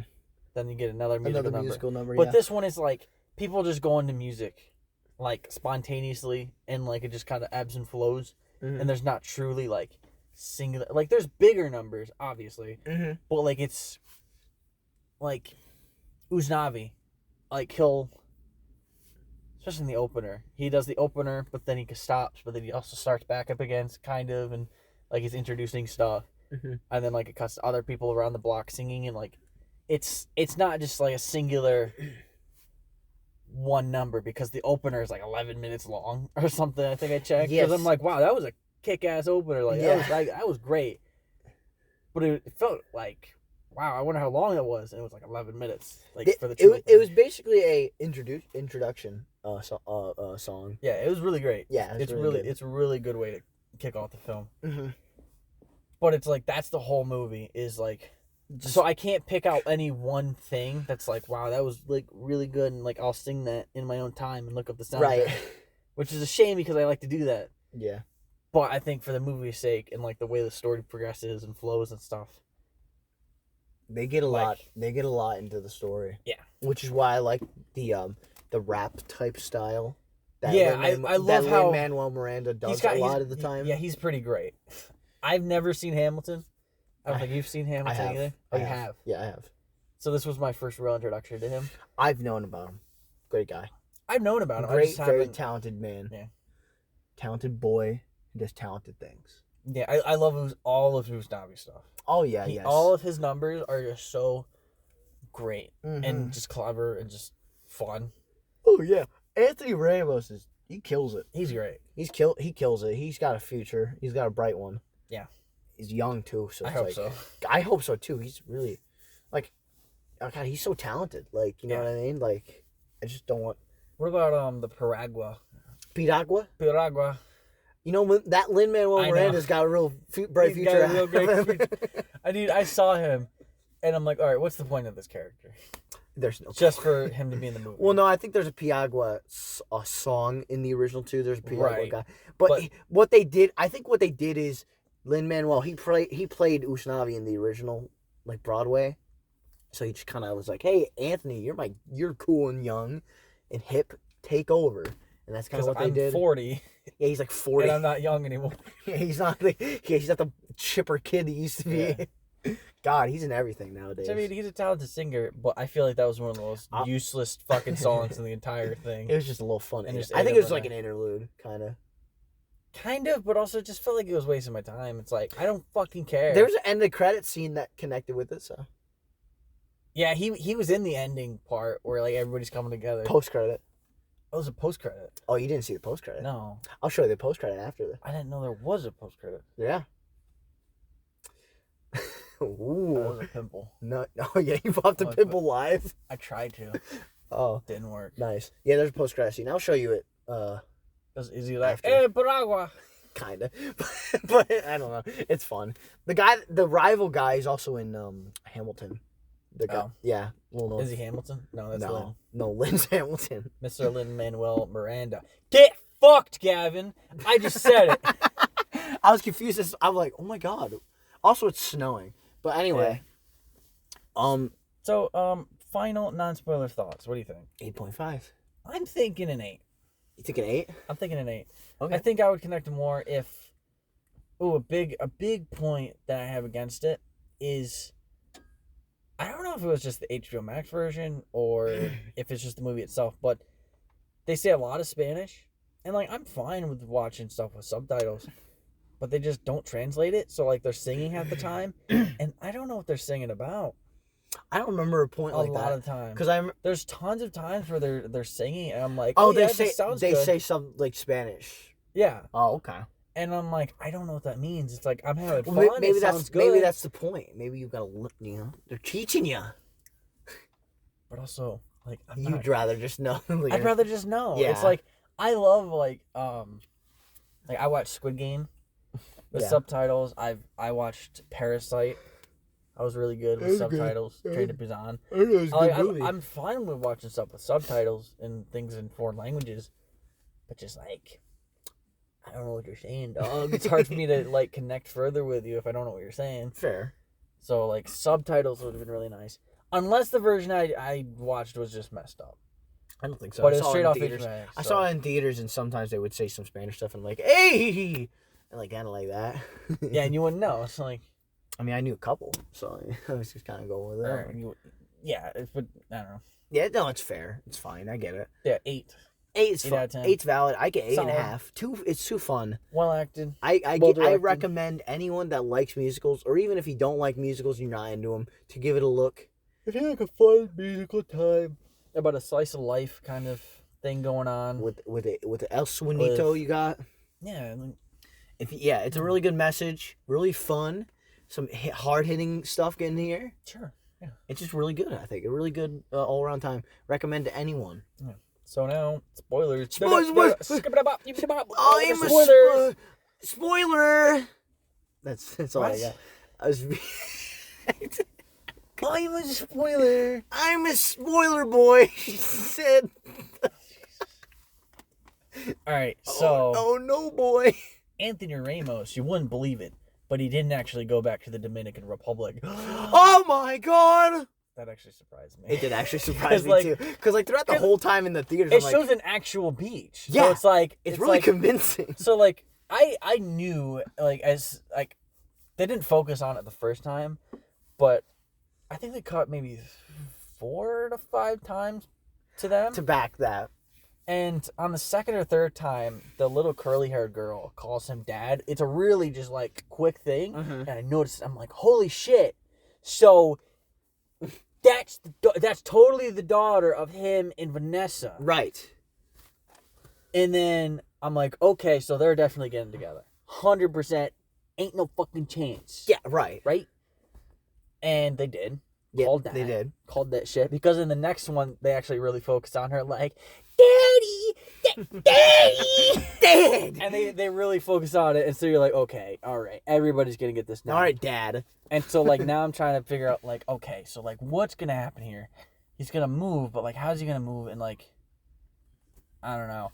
One thing I did call, though. What'd you call? And Ghostbusters? This is... No. All right. Took you a minute. All right. So when they were doing the lottery tickets, mm-hmm. I knew that was going to be the grandma's ticket. Oh, really? Yeah. I didn't. It made too much sense. Anybody else would have used it for something selfish. I thought I 96,000. That's how much it was. What would you do with 96,000? Yeah. That's a lot of money. Something. For real, though? Yeah. But yeah, that was fun. It made too much sense for it to be her because, I don't know, she would do something way better with it. A peace and faith, I think. Right? But I guess nothing. Paciencia faith. Yeah. She had a weird number. I liked her number, actually. I want to like it, but her singing voice doesn't. It has a normal can be quiet. Speaking accent. I think it can be quiet sometimes. At times. Well, she has a normal American accent. Mm-hmm. In singing, but then in acting she has this Hispanic something. I don't know. I couldn't tell you where it's from accent, and so it really jives with it. And also just I don't know. She's felt like a completely different character.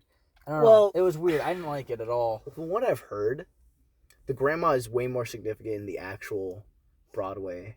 I would think so. Musical. Because probably. She is kind of significant in this, but it's not she's not in it a lot. She's kind of there. She's not in it a lot. Apparently she's in it a lot in the original. So there's something for you. So maybe I feel like if they built her up a little better, they could have made her a bigger character than she was. Which she was important, but she could have had more significance in more of the plot. Oh, you know who was in this movie that I bet you didn't know who was in this movie? Anthony Ramos? Jimmy Smits. Who's that? Jimmy Smits, the dad of familiar. Nina. Oh yeah, plays the Star Wars guy. Yeah, Bail Organa. Yeah. I heard months ago he was in this, and I forgot about him. And then I looked on IMDb to just Good morning, Usnavi. And I'm oh, he sings. I didn't know that was him when I first watched it, even though I knew months ago. He looks, way different. Yeah, he does look a lot different. He doesn't have a cape on. That's why. Yeah, that's definitely it. That's the only reason. But yeah, he's in it, and I thought it was really cool. Good for him, honestly. He played a good dad. Yeah, he was a good dad, good-hearted dad. In fact, I think a lot of the characters were pretty good. Yeah. Unlike old, sorry. I don't know. I think Vanessa was kind of toxic. Vanessa was if not toxic, I feel like she was just kind of bland. I don't know. Bland. I don't know. She was more bland. Nina, I can get behind as a love interest, right? She's smart. She's she's really going for something in life, mm-hmm. and she's trying to break out. She's doing political movements. She's doing a lot of stuff. Yeah, She's someone you can get behind. She's ambitious. She's ambitious, right. That's a good word for her. And Vanessa, she's also a little ambitious. She wants to move out, but also she's like, I want to do clothes. She wants to do fashion. She wants to get out after the fashion so that she goes can down become the Joker bigger. Stairs from the movie Joker. When I saw that, when I saw that, I was like, Emily, I'm like, Joker. I was freaking out when I saw that. I'm like, oh my god, he's the Joker. Oh my god, from the movie Joker. She's the next Joker confirmed. I mean, okay, everybody out there that just got mad, like, obviously those stairs have been other things. It's a very common. They're very famous stairs. Yeah. One, they're very photogenic. Two, they're famous as heck. Yeah. And I want to take pictures there if you can believe it one day. Apparently, it's a really bad neighborhood. Yeah, probably. Like, apparently it's a really high murder rate neighborhood and stuff. So, like, I would probably stay out of there. Yeah, maybe. Who knows? Maybe I'll be Joker. And supporters of Byron. Byron! That's going to be dated. Yeah, 100%. I don't care. Anyways, a lot of our stuff's dated. Come on now. What are you thankful for this Thanksgiving? Beans, rice, cheese, rice, and Byron. Who? Byron. Who? Byron. All right. As we horribly dated this. Yes. So Vanessa, that's what we're talking about. Not that great of a character, I feel. I just think she was bland. I feel like her interactions with Usnavi were a bit just like, I don't know. It didn't seem like they really truly wanted to get together until like the very last minute. I don't think that's true. They teased the fact that they both liked each other. It's just the fact that, like, I don't know. I thought it was funny. I thought it was funny when Benny and his cousin were like, "Go ask her out," and he's like, "The coffee." I thought Usnavi's character was kind of weird. Like, he was really trying to get with her, but then like at the dance scene, she almost begs him to stay with her, but he's like, "No, I gotta go get these shots. I gotta get these shots." Yeah. I thought that was weird. I'm like, Usnavi, what are you doing? You're like. She's like almost begging you to stay and dance with her. It's like, dance with this woman. She clearly wants you. Right. And he's like, what? Hang on a minute. And before that, he fucking, I think Usnavi might be worse. I think they're almost built for each other. At fucking how stupid and dumb they are with relationships. Like, Usnavi elsewhere, I think he's fine. He's a fine character. But relationships, I think he's shit. I mean, come on. But no, hear me out. He clearly liked the girl, okay? So you're going to be a little shy. Earlier at the club, they walk in together. They go up to the bar, and this guy comes up to Vanessa, and he's like, "Hey, mama," or something. You want to dance with me? And she's like, "No." No, but then Usnavi's like, yeah, go ahead. Cut king he is. He's like, "No, go.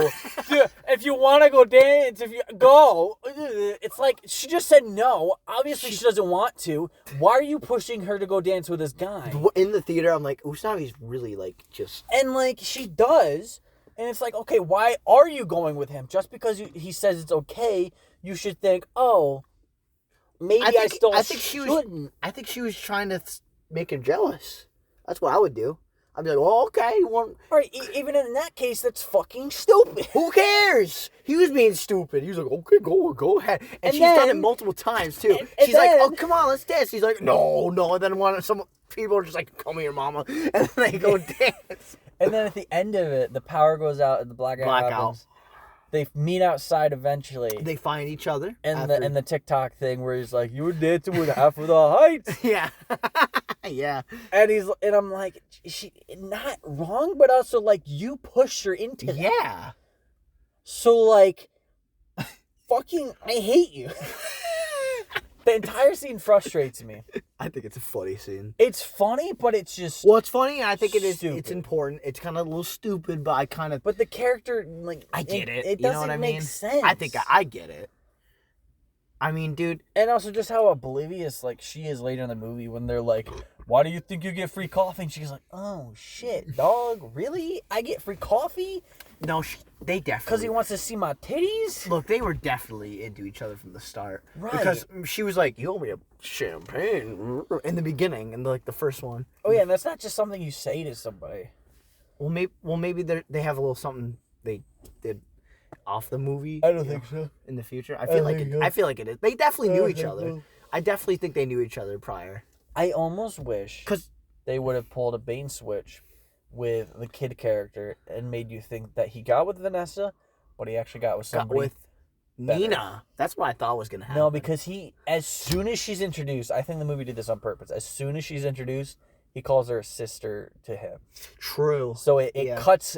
In fact, Emily said that too, but I'm like, wouldn't it just be wacky if they just switched? No, I think just logically that just I always any of that off for the viewer, and so it makes it very clear that it's Vanessa. Sure, and that's it. See, I'm one of those people that always speculate in like the worst types of speculation. You know this because we're gonna watch No Way Out Home Ways. There's No Way Homecoming, and I think that, to be honest, it's only gonna be Tom Holland as a Spider-Man. You know, I'm one of those people that think of the wackiest shit. Right. I'm like an M. Night Shyamalan with the twist. There's a bark box. All right. Do you know what a bark box is? No. All right. So it's like a loot box, but it's for like dog toys. And okay. Stuff like that.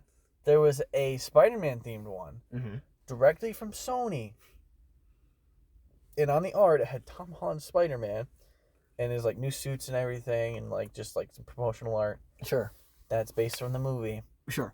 And just a tiny peek of Tobey Maguire's head from his Spider-Man is sticking out, and you know it's Tobey's because of the raised webbing and all that. See, it's just too easy. I feel like they're just teasing you. It's not too easy. I'm saying it's too easy.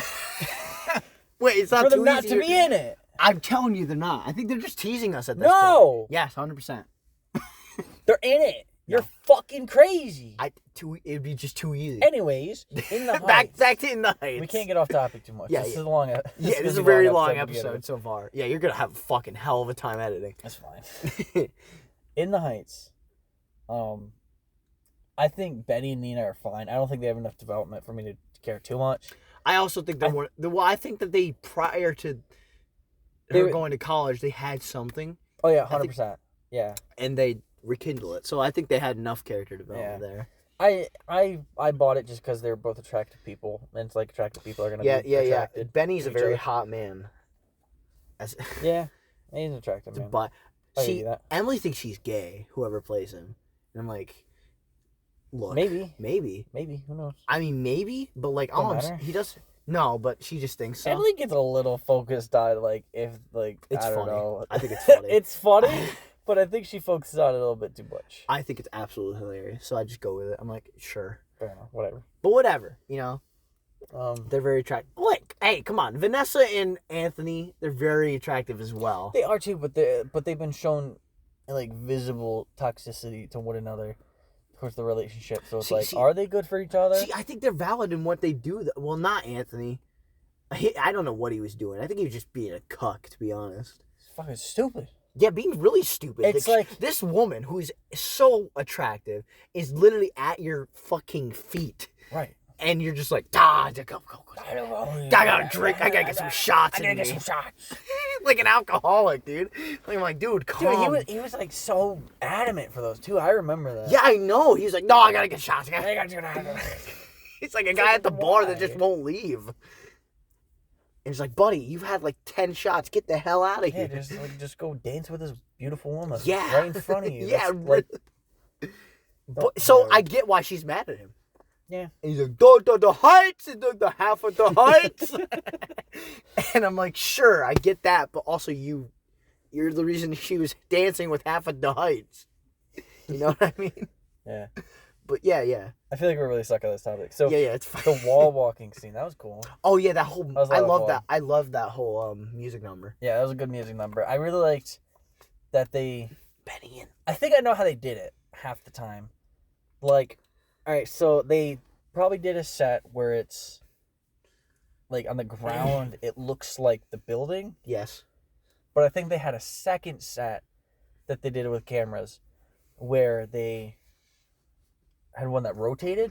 Mm-hmm. Because there's one scene or one part, it's the very end, where they aren't just transitioning from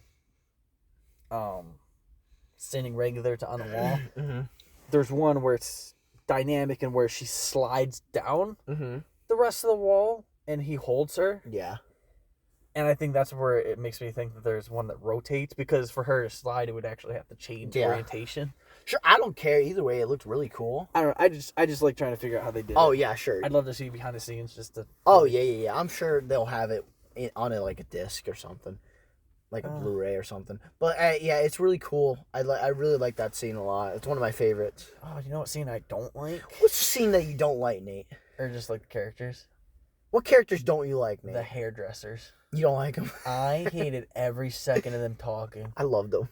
I hate them. I hate people like that. I thought they were absolutely hilarious. I know people like that in real life.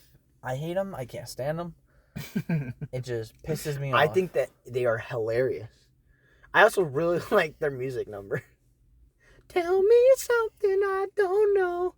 And the fucking dummies with the wigs are like... It's really funny. It's like, oh yeah, all the musical numbers are great, but like... Yeah, the musical numbers are good, but their characters are just so infuriating. I hate them. Well, they're just gossiping hairdressers, man. You've had that fluff on since like Walmart. Have I? Yeah. Anyway, yeah, I like them a lot. They gave them a little sass dynamic. Yeah. You know what I mean? I get why you don't like them though. I also didn't like how I couldn't peg the year for quite a long time. Oh yeah, you were kind of complaining. Yeah, you were talking about it earlier. I like sort the of timeline. talked about it. So like here's what I went through.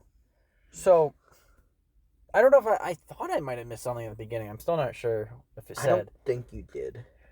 But like it doesn't say it, and like there's like political events that are happening with like DACA and like protesters and stuff. And so like I'm thinking, okay, maybe this is in 2016, because it was 2016 or 17 where like it was these they were called dreamers, where like I'm sure like with this movie and probably other things you probably heard about it, where DACA, it was a program for kids that were brought over with their parents to be given like basically a sort of citizenship to like for them to actually do stuff in America. In America, yeah. Because like it wasn't their choice to come over, their parents did it for them. So it's like they shouldn't be punished. Yes. They should be allowed a chance, and like also like them growing up in America, it's like their home is America. So it's not like you can send them back because that's more foreign to them than here. Mm-hmm. And so I personally think it's a good program. Yeah, I think it's great. I know. Yeah, it sounds like a good idea. It gives young people a chance that probably wouldn't have had elsewhere. Yeah. But then like been a big political thing where like they want to get rid of it. And I think they did get rid of it. They did get rid of it for a while, but I think it's back now. Okay. I'm pretty sure, because I think good old DT got rid of it. Yeah. And then JB, Justin Bieber, Byron. Byron. We're dating ourselves alone from the presidents. Yeah. But Byron, I think he kind of brought it back. I don't know. Either way. I really fully don't understand it. I think it is almost back or is back fully. I don't know. I have no idea. Yeah. But basically, I thought this was like, okay, this could be around 2016, 17. Uh-huh. I don't know. But then I looked it up, like the original play or musical, and it's set in the 1999 blackouts. But then also in the club scene, I swear I saw smartphones. I don't know. The flashlights. I didn't pay attention that much. I could be completely wrong, but I don't know. Well, here's something for you. The cousin has an iPhone, so there's that for you. So there you go. So what fucking year is this? That bothered me. And like I think a simple, very simple solution. He also has Beats headphones, so I mean like that's right. Yeah. That's right. Yeah. So what year is this? Maybe it's not supposed to have a say. Maybe I don't think it's supposed to have a year. I feel like you're thinking about it too much. Because I think it would be way too easy. Because there's little. I took it as it was a part of present day. Is kind of what I took it as. Yeah. And it just had like real events that have happened in the past just happen. You know what I mean? Yeah. That's kind of how That's probably what they were going for. Yeah. But I feel like if they were gonna peg a date, maybe in those scenes, there's scenes like establishing shots where it's like 3 days before the blackout, 3 days after, 30 days after, and it was like July, whatever. You can put the date in there. Yeah. Too easy. Yeah, sure.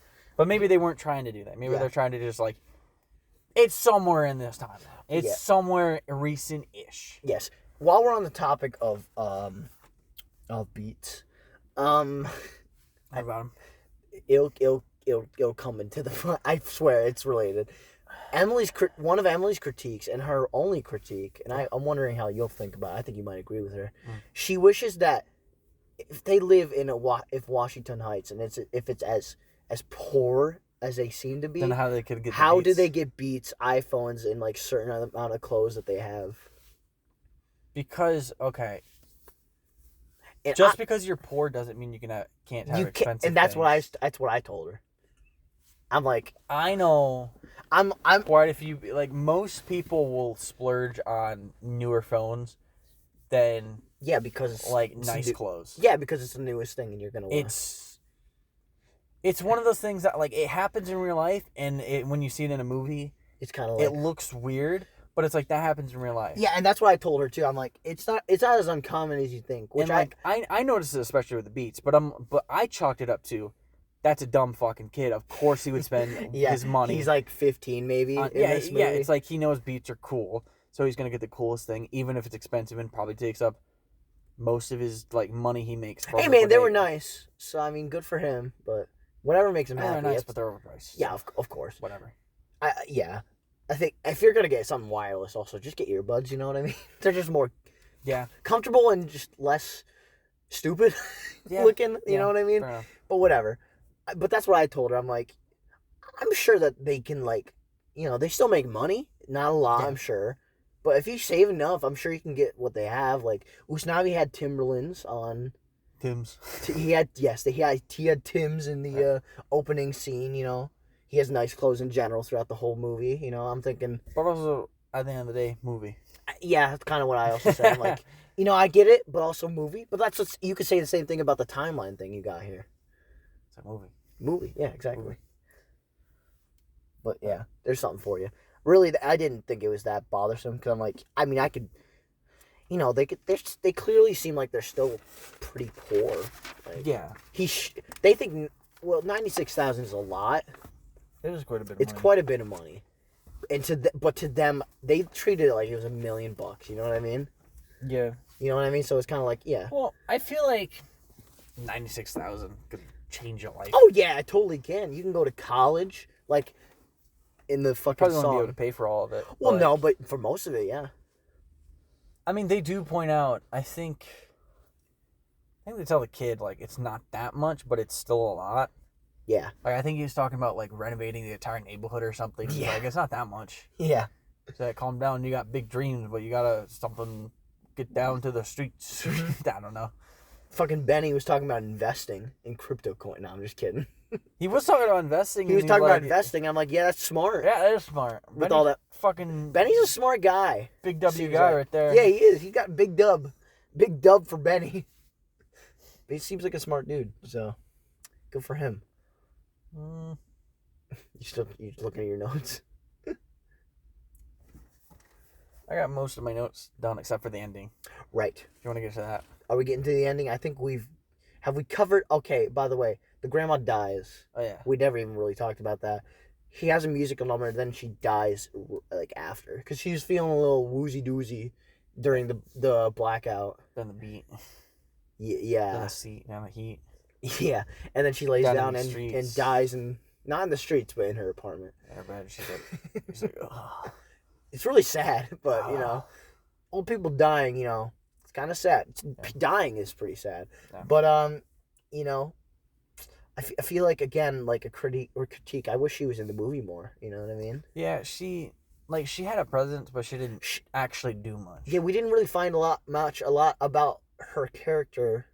Until during the song, like the musical number. I really liked the characterization of like she's like the grandmother of the entire neighborhood block. Yeah. But she never actually had kids herself. I found that really interesting of like how she felt this motherly need even though she was probably infertile or something. Anthony says in a musical number he says this corner is her escuela, so it's kind of like her school. So, I mean, it makes sense. Like, everyone Is goes that through. Escuela? Yeah. I thought that was like house or something. No, I'm pretty sure it's a school. Yeah, subtitles would have been fucking nice. I'm sorry. I did Spanish. It's like I appreciate the language. It's a beautiful language. Yes, it's very. But I don't know what the fuck you're saying. And it would be nice to help me out. Fair enough. So I can appreciate but they do it only in like little words, so it's like you can look it up, you know? Right, but there's sometimes where like they're doing the carnival scene and they're like all speaking. Is this towards the end? Like it is towards the end. Yeah, where they're like, "Oh, dude, it was right after we're Washington Heights," like that whole number. Which I guess we can get to now that we told one of the more important things that happened. Yeah. Ending. Twist. Towards the ending. Twist. Towards the ending. He's not on a beach. He's Mm. not on a beach. Honestly, better than Old's twist. Yeah, I thought it was like, I was like, okay, sure. I'm like, that's fun. But then I started thinking about it. I'm like, that's kind of stupid. No, it's fun. All right, so this motherfucker, instead of going to a beach, living with his honey, he decides to stay in a fucking bodega. But he calls it the El Suenito. Get the fuck out of here. Come on, I think it's so wholesome. he paints, or they paint the like side so that the guy can have more rags for her to make clothes out of. Turns out it looked really nice, and it's like at the beach, and he's like, wow, I don't need the real thing now. Yeah. I mean, he probably doesn't want to go to the Dominican Republic anyways, because like I don't know if it's good or not. I wouldn't think it's that great. Look, it's like a family thing, you know? Right, but I'm pretty sure it's not a great political climate. Oh, who the hell knows, you know? I don't think this movie's like most South American countries are not that great. I don't think that the movie is talking about the political side of the Dominican Republic. Right, but also just like living conditions too. It's like, is it gonna be better? I mean, yeah, you know, New York, basically almost in New York City, around that area. Yeah, but New York City's shit too. So like, I like New York City, man. We've been over this. You haven't lived there. Yeah, I do like it. You haven't been shot there, so neither don't of you. Tell me you like it. Neither Me neither. But I've seen. So I feel like shot. right then and there, your argument's invalid because you haven't been shot either. Same goes for you if you're following your own fucking logic. Okay. Go be a dickhead on Coney Island just like that guy. He's not a dickhead. That's what he calls him. He's like, I'm back with this dickhead. I'm sure he's not a dickhead in real life. He just seems like an old, cracked out guy. He seems like a fucking NPC. I feel like Coney Island's full of NPCs. So he's on an imaginary beach talking to these kids. If we have fans in New York City, like if we get big, they'll probably tell us, yeah, it's shit here. Okay, whatever. I'm sure there's nicer parts, but I feel like 80% of the people that live in New York City don't want to live there. Look, man, you're probably... And if you do, you probably live above the poverty line, all right? Look, man, let's not get political, all right? I'm just saying, man. Yeah. It looks like shit.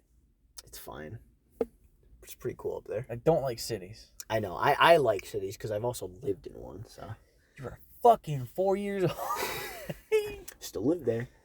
Whatever, dog. Anyways, so they're on a beach, an imaginary beach, and like, I don't know, man, kind of stupid, but whatever. I think it's nice. I like the hat. Hat's nice. His hat looks really nice on him. Looks good. You have the hat. You have the Anthony Ramos hat. Lin-Manuel Miranda. Fuck you, Gavin! I did it again. Yeah, the Lin-Manuel Miranda. Boom! Get fucked! Hat. No, I was talking about his beard. Oh, he does have the beard too, but he also has the hat.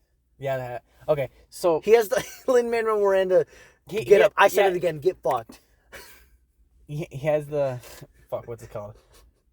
Bowler hat? He has the drip. It's not a bowler hat. He's got the drip. He's got the Miranda drip.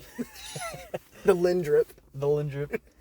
And he's talking to these kids, telling stories about the slice of life thing. El Suenito.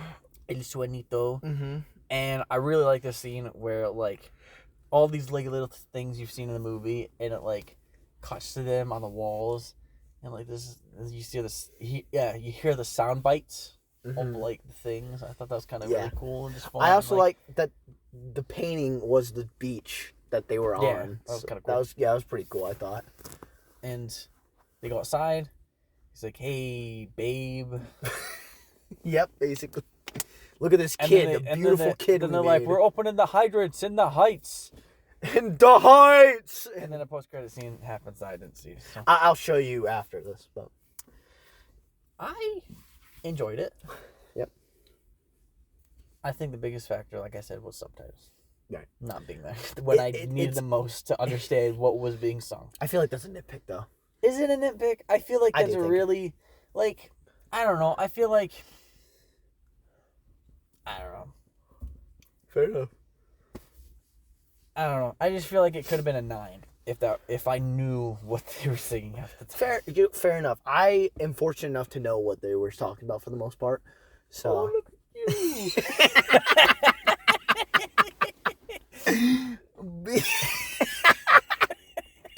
Yeah, look at me, yeah. Oh, there goes your fucking notes from Black. You need my fucking notes? Yeah. I was gonna throw them, but actually. Lin-Manuel Miranda notes. Lin-Manuel Miranda notes. That's not clever. So you gave it an 8? I gave it an 8. I'm giving it a 8.5 still. I usually hop back from 9 to 8.5, but at the moment I will go with 8.5. You know, you've given 0.5 above both my ratings. I'm sorry. Do you fucking think you're better than me? No, not one bit, especially when it comes to fucking movies. You dickhead from Coney Island? No, fucking Pittsburgh? Damn. Nope. Philly? Harrisburg. There we go. That's what it is. You're close. I have family in Philadelphia, but... I don't fucking care. Exactly. I hope they hear this. Is it that guy or the kid that sent me a friend request? Your cousin? You'll have to show me. I feel like it wasn't, but like you'll have to show me after this. I can't remember his name. Might start with a J. Jeremy? Maybe. Jeremiah? Maybe. I'll say his name on here. I'm just saying J names. I'm trying to think of my cousins, so. I don't know. We'll say we'll just say like. So. We'll say Grimes. Grimes. Yeah. Grimes. Grimes. The Elon Musk's former girlfriend. Yeah. Anyways, R.I.P. In the Heights. 8 out of 10. 8.5 for Gavin. Go see it on HBO Max. It's on HBO Max for it's free. It's on HBO Max. Well, for HBO Max. Well, for like 10 it's months. Free. $10 a month. It's free because it's on HBO Max. You don't have to pay any extra. It's free. Right. I'm sure we can go with that. Gavin, you know what time it is? Adventure time? John DiMaggio. It's side flicking time. You're gonna flick the bean? It's flick the bean time. No, Gavin, side flicks. It's like side chicks, but for side. I know the joke. I bet. Side. You're side flicking. What are you side flicking? I'm gonna flick the side of your bean if you don't shut up. Let's go. I'm trying to make it catch on and become a side flicks is fun. Okay, I like the name. I think we've been over this. Yeah. You don't have to make it catch on when I already like it. All right. So Gavin, what do you? I'm not gonna say it. Okay. All right. So what's up? Well, now I can't ask you the question because it contains the word. Oh, say it. God, I don't care. Gavin, what are you side flicking this week?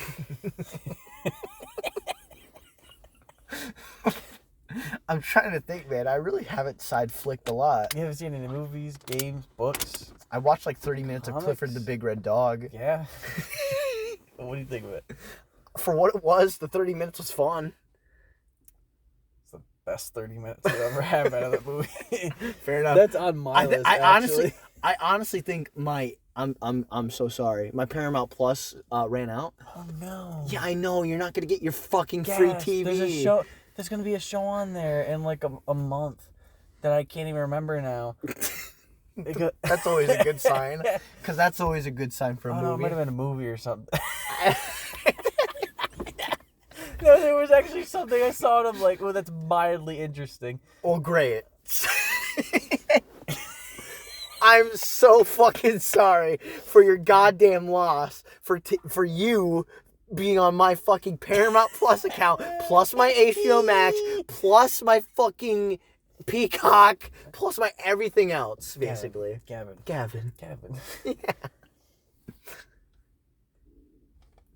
What? I'm trying to think. You know what? That's honestly it. You really haven't done anything else? Really, no. I worked. Just been watching TikTok all day? Yeah. That's valid. Yeah. Not really. I'm sorry. All right. I wish I was more interesting when it comes to these. Just not. You gotta step your game up. Step your side flick game up. Gotta get flicking. Gotta get side flicking. Gotta get flicking the bean, dude. All right, whatever. What's your Nate? What are you flicking sidely? I got quite a few actually. All right, so my first one, Marvel Studios Clifford Eternals. the Big. Marvel Studios the Big. No, Eternals. Their new movie. Not that great. It's kind of bad. See, I've heard mixed things about it. It's really some people really like boring. See, some people really like it, and some people are like you. Those people are wrong. Okay. The first one's anyway. It's boring. It should have been a Disney Plus series because there's like about 20 fucking characters. There's a lot of characters, I've noticed. There's a lot, and there's no time to flesh out any of them. Yeah. And like people do stuff, and you don't know why they do it because you don't get time to understand why they do shit because you don't know what the fuck they're about. Well, because they're eternal. It's stupid. Jungle Cruise. I saw that movie on Disney Plus. And you think it's better than Eternals? Oh yeah. Oh, you're gonna piss some people off. Eternals. I thought was a 4 out of 10. Oof. Jungle Cruise.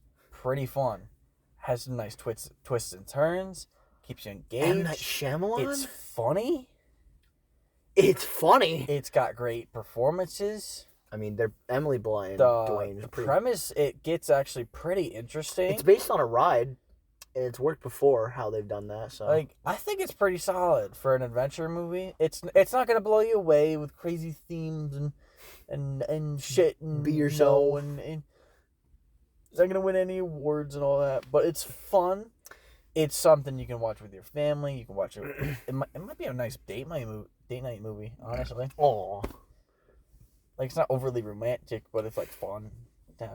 I bet you're Emily Blunt and Dwayne fuck. No. Damn it. Don't tell me who fucks in the movie. I don't know. 7 out of 10.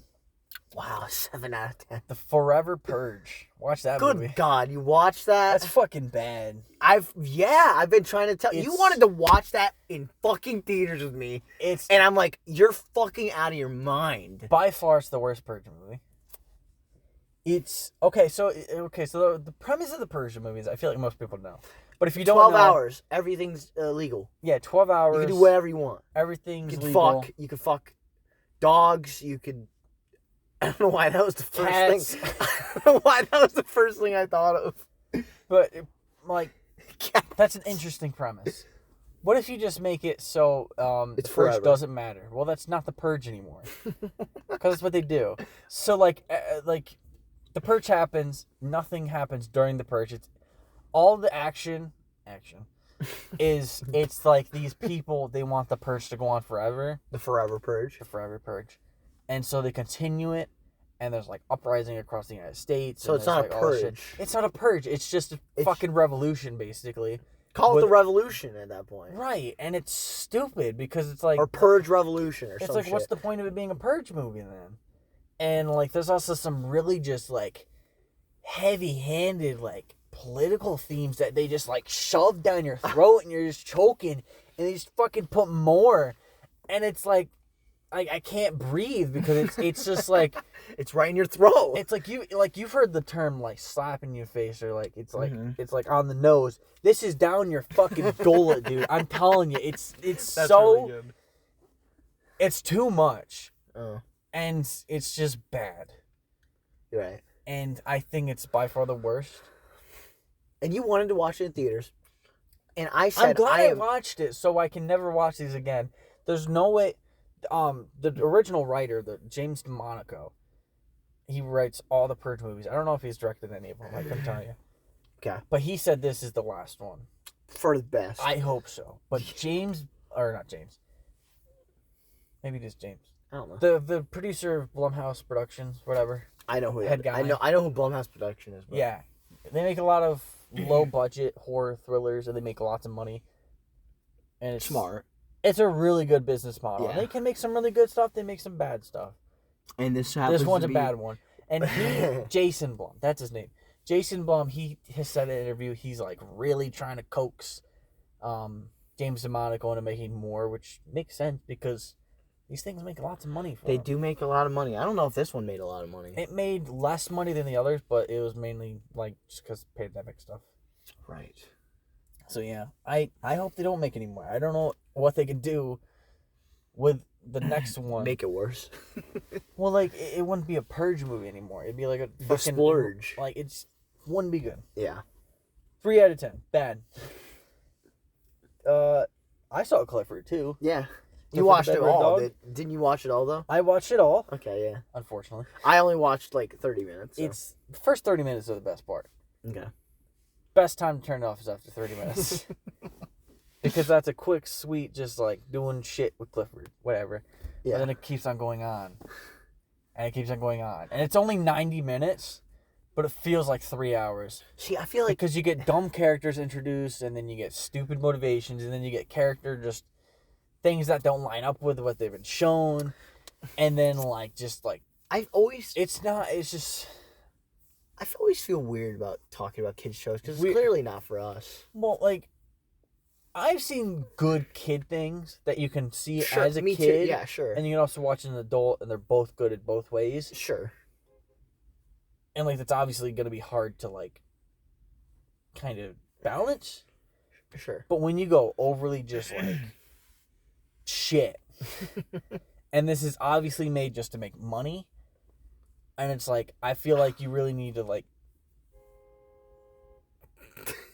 you just really need to say something against these movies, because, like, who asked for this? Well, Clifford the Big Red Like, Dog there's fans. no reason to make a live-action Clifford movie. Well, come on. The Clifford fandom is really huge. There's no fucking reason. No reason. Look, man. It was I'm not taking excuses. I don't want to hear them, because I love Clifford as a kid. I love There's Clifford no the reason Big for Red this. Dog. Yeah. That's the theme song. And this thing, What you know about it? it's 4 out of 10. Damn. Not good. Damn. A lot of not good reviews here. It might be a 3, actually, thinking about it more. Jesus. Yeah, 3. Okay. 3 out of 10. Okay. Final answer. Here's one from last year that I watched. Uh-huh. Love and Monsters. You hear about this one? Me and Emily want to watch it. Of course, it's on Paramount Plus, so I'm never gonna watch it now. Is it on Paramount? Yeah. Where did you watch it? Maybe I watched it on Paramount. I think you watched it on Paramount because I remember seeing it, and Emily was like, "No, I'm not really in the mood to watch anything. Let's watch it some other day." And oh boy, I forgot how I watched it. I probably watched it on that. Yeah. Pretty great. Pretty good. I've heard it's really It's good. got a really interesting world. It's got twists and turns, just like that. Did you hear? The main actor, it's mainly just him throughout the movie. Mm-hmm. There's some fun cameos by actors you might know. Yeah. And Dylan O'Brien is a great young actor. I really hope he gets more stuff. He's been slowly getting stuff. Like, he was in the Maze Runner stuff. Mm. He was in... Oh, is he the main character in Maze Runner? Yeah. Okay. He was was in good this. He was in American Assassin, which he was good in that, but that movie was kind of mediocre. Mm. But he's a good actor, so I hope he kind of breaks out and does some really good stuff like this. This was really good. Sure. And it's original. This came out in 2020, right? Yeah. Like pandemic we're in the middle of pandemic. Yeah, I wanted to watch this last year, but I couldn't justify the $20 rent price, you know? Yeah, which I have rented a movie during that, so Yeah, I know. good movie, so I don't regret it. So Good, but I watched it for free yeah, on HBO Max for free. Yeah, I wonder how. For free. For free. But thank me later. But yeah, this is good. The effects are great. He got nominated for an Oscar, which That's cool. Which it wouldn't have if like a Star Wars came out, but it didn't. So get fucked. Yeah, get fucked Star Wars. Get fucked Star Wars. Disney, I should say it. Yeah, and yeah, I don't want to say too much about it because you want to watch it. Yeah. Just good. It's good. Watch it. Emily was really interested. I wouldn't say it's the trailer overly. came out. I wouldn't say it's the best date night movie. Well, Emily was really into it when she saw the trailer, so. I think maybe you'll really like it. I wouldn't expect much love. Do you think I'll like it? Yeah, probably. It's fun. It's a fun time. Dylan he's a funny guy. All right. Yeah. What'd you give it? 8 out of 10. There you Pretty go. good. Pretty solid. Same level. And it's got a great message at the end. I really like the message at the end. Well, there which you go. I almost want you to watch it soon So I could talk more about it. Oh. Because I do. I hope to watch it one day. I really like it. Hopefully, I'm gonna hopefully pay for my Paramount. So. Okay. And you know about this. What? Gavin? What? I'm surprised you didn't say this. What? What's something that came out recently that you really enjoy? Clifford. Side-flicking. What if I say Clifford the Big side Red Dog? side songing? Dear Evan Hansen. No. What have you been listening to? Tick Tick Boom. No. Silk Sonic? Oh, we get side flick albums? Yeah. Who would have thunk it? Yeah. Yeah. Yeah. I didn't know that. Do you want to? Sure, we can talk about. One? Oh fuck, I'm the music guy, huh? Gavin reviews music and stuff. Really good. Wow. All right, so An Evening with Silk Sonic. An Evening with Silk Sonic featuring special event, a special evening with Bootsy Collins. Blaster of the Universe. Blaster of the Universe. Really fun. Funky, fresh. The callback to the 70s / late 60s. Got a lot of good energies and good vibes with this. All these songs, it's got a nice little story. It's simple, but whatever. It's a fucking album. It's short, but it's good. It's 30 minutes. 30 minutes, and it's the quickest 30 minutes even. Yeah. It's like Clifford the Big Red Dog. No, it's not. Well, I only watched 30 minutes of it. Gavin, I'm telling you, not even close to the same fucking level. Yeah, but you lost me. You lost your fucking privileges. Whatever. We think it's great. Right, so I'm gonna give it a 9. I'm gonna give it a 9. I have it an 8 on here, but it's growing on me past couple weeks that I've listened to it. Me and or Nate, week or something, whatever. We vibe to it whenever we can. Yeah, we've listened to it a couple times while we've been together. Yep. It's great. It's pretty great. It's fun. Anderson .Paak, this is his catapult into the mainstream. He should have had this catapult fucking years ago, but whatever. We're here now. Yeah, we're here now. That's fine. So that's at least it's here now. Yeah. But he's got such talent, and I hope he goes someplace. He's got it. He's got the it factor about him, I'm telling you. Bruno Mars. Bruno Mars is already established. He's fucking Bruno Mars. You know what you're getting. A great singer. Yeah. Like, you know what I mean? Great storyteller and writer. Everything about him is great. Right. Same with Anderson. True. So everything you said is true. And when they got together, when Leave the Door Open first came out in like March, I shit my pants. And this is actually what happened. I shit my pants right on the site. I saw that there's a music video trending #1 on YouTube, and I'm like, well, this looks interesting. I shit my pants. That's exactly what happened. I'm kind of glad that I didn't have the hype around this, because like I wouldn't even know like the anticipation of waiting for an album. Honestly, you probably wouldn't have even you honestly probably wouldn't have even known about it if you weren't friends with me. No, probably not. Yeah. Because like it was a TikTok sound to me for a while. Smoking out the window. Mm-hmm. This bitch got me. And like it was just a sound, and I would have never looked up the album for it. But like you got really excited over Walmart. We saw a sticker for a literal sticker for the price. Yeah, it was a price for a CD. It wasn't there yet. It was like for the next day or something. Yeah, because you're like, oh my god, is that Silk Sonic? And I'm like, what the fuck is Silk Sonic? Or no, you said it in letters. It was like AESS something like, and you're like, is that an evening with Silk Sonic? And I'm like, fuck are you? What did you just call me? And you explain that it's like Bruno Mars and this guy I never heard of, and and like it's really good, and like I didn't pay much attention to it, but then I saw it on TikTok, and I'm like, oh, that's the thing, Gavin. And then I looked up on Spotify, and you put on shuffle. Well, no, I listened. Well, the 2 singles were out. Yeah. So I listened to those first, and then a couple days later, I listened to that. Accidentally hit on shuffle. Thought it was pretty good, so I bought it with you. We bought it at the same time at Target. Yep. Shout out to Target. Yeah, Target to shout out. Okay. And now we're here. Now we both own it. Mm-hmm. And it's great. They're really good. And it's not on vinyl, so you can't fuck my ass. All the good shit isn't on vinyl. Montero's not on vinyl. I really want that. Really? Yeah. An Evening with Silk Sonic is not on vinyl. And fucking Inside is not on vinyl yet. Give it a week. It's gonna be I think it's an exclusive where you can get it on vinyl somewhere. Target, pretty sure. Maybe. Okay. But yeah, either way. Great album. Yeah. Really good album. We're not gonna get into do you want to get depth into it? No, I think Sideflicks, we gotta keep it short, sweet.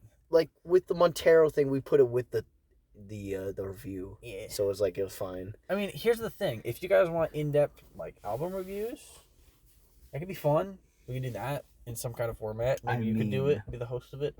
Maybe we could do it as an actual just straight podcast thing. Maybe. Who knows? I was kind of thinking of just me in person. Kind of something like that. Hello guys. It's the internet douchebag himself, Gav and Nate. Internet self-proclaimed douchebag. Yeah, if you wanna shit in my pants. Let us know. All 22 of you. And counting. Ooh. Getting up there, boys. Yeah, dude. So think about it. We have more subscribers than someone with 1 subscriber. That's true. So everything you just said is true. You know.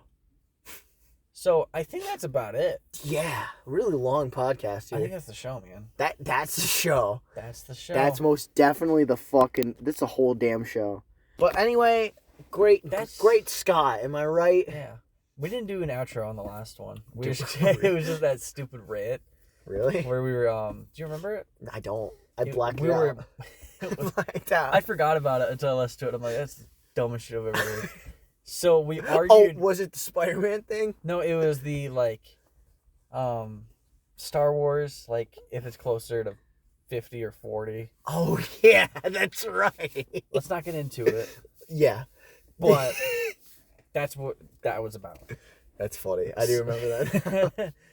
I remember you getting so pissed. So let's do an outro this time. Sure. So if you guys want to check out more of us, I'm on Letterboxd at nsaxon2233. Gavin is on Sipe Gavin on Instagram. You can check us out on YouTube if you're coming from Spotify. You can check us out on Spotify if you're coming from YouTube. We should also be on other podcasting platforms. Subscribe if you're on YouTube. Maybe iTunes if Apple gets their head out of their asses. It's like you comment about Apple and iTunes like every day. They are the biggest podcasting thing. If we were able to get on iTunes, we could probably break out somewhere. But no, I'll just go fuck myself, huh?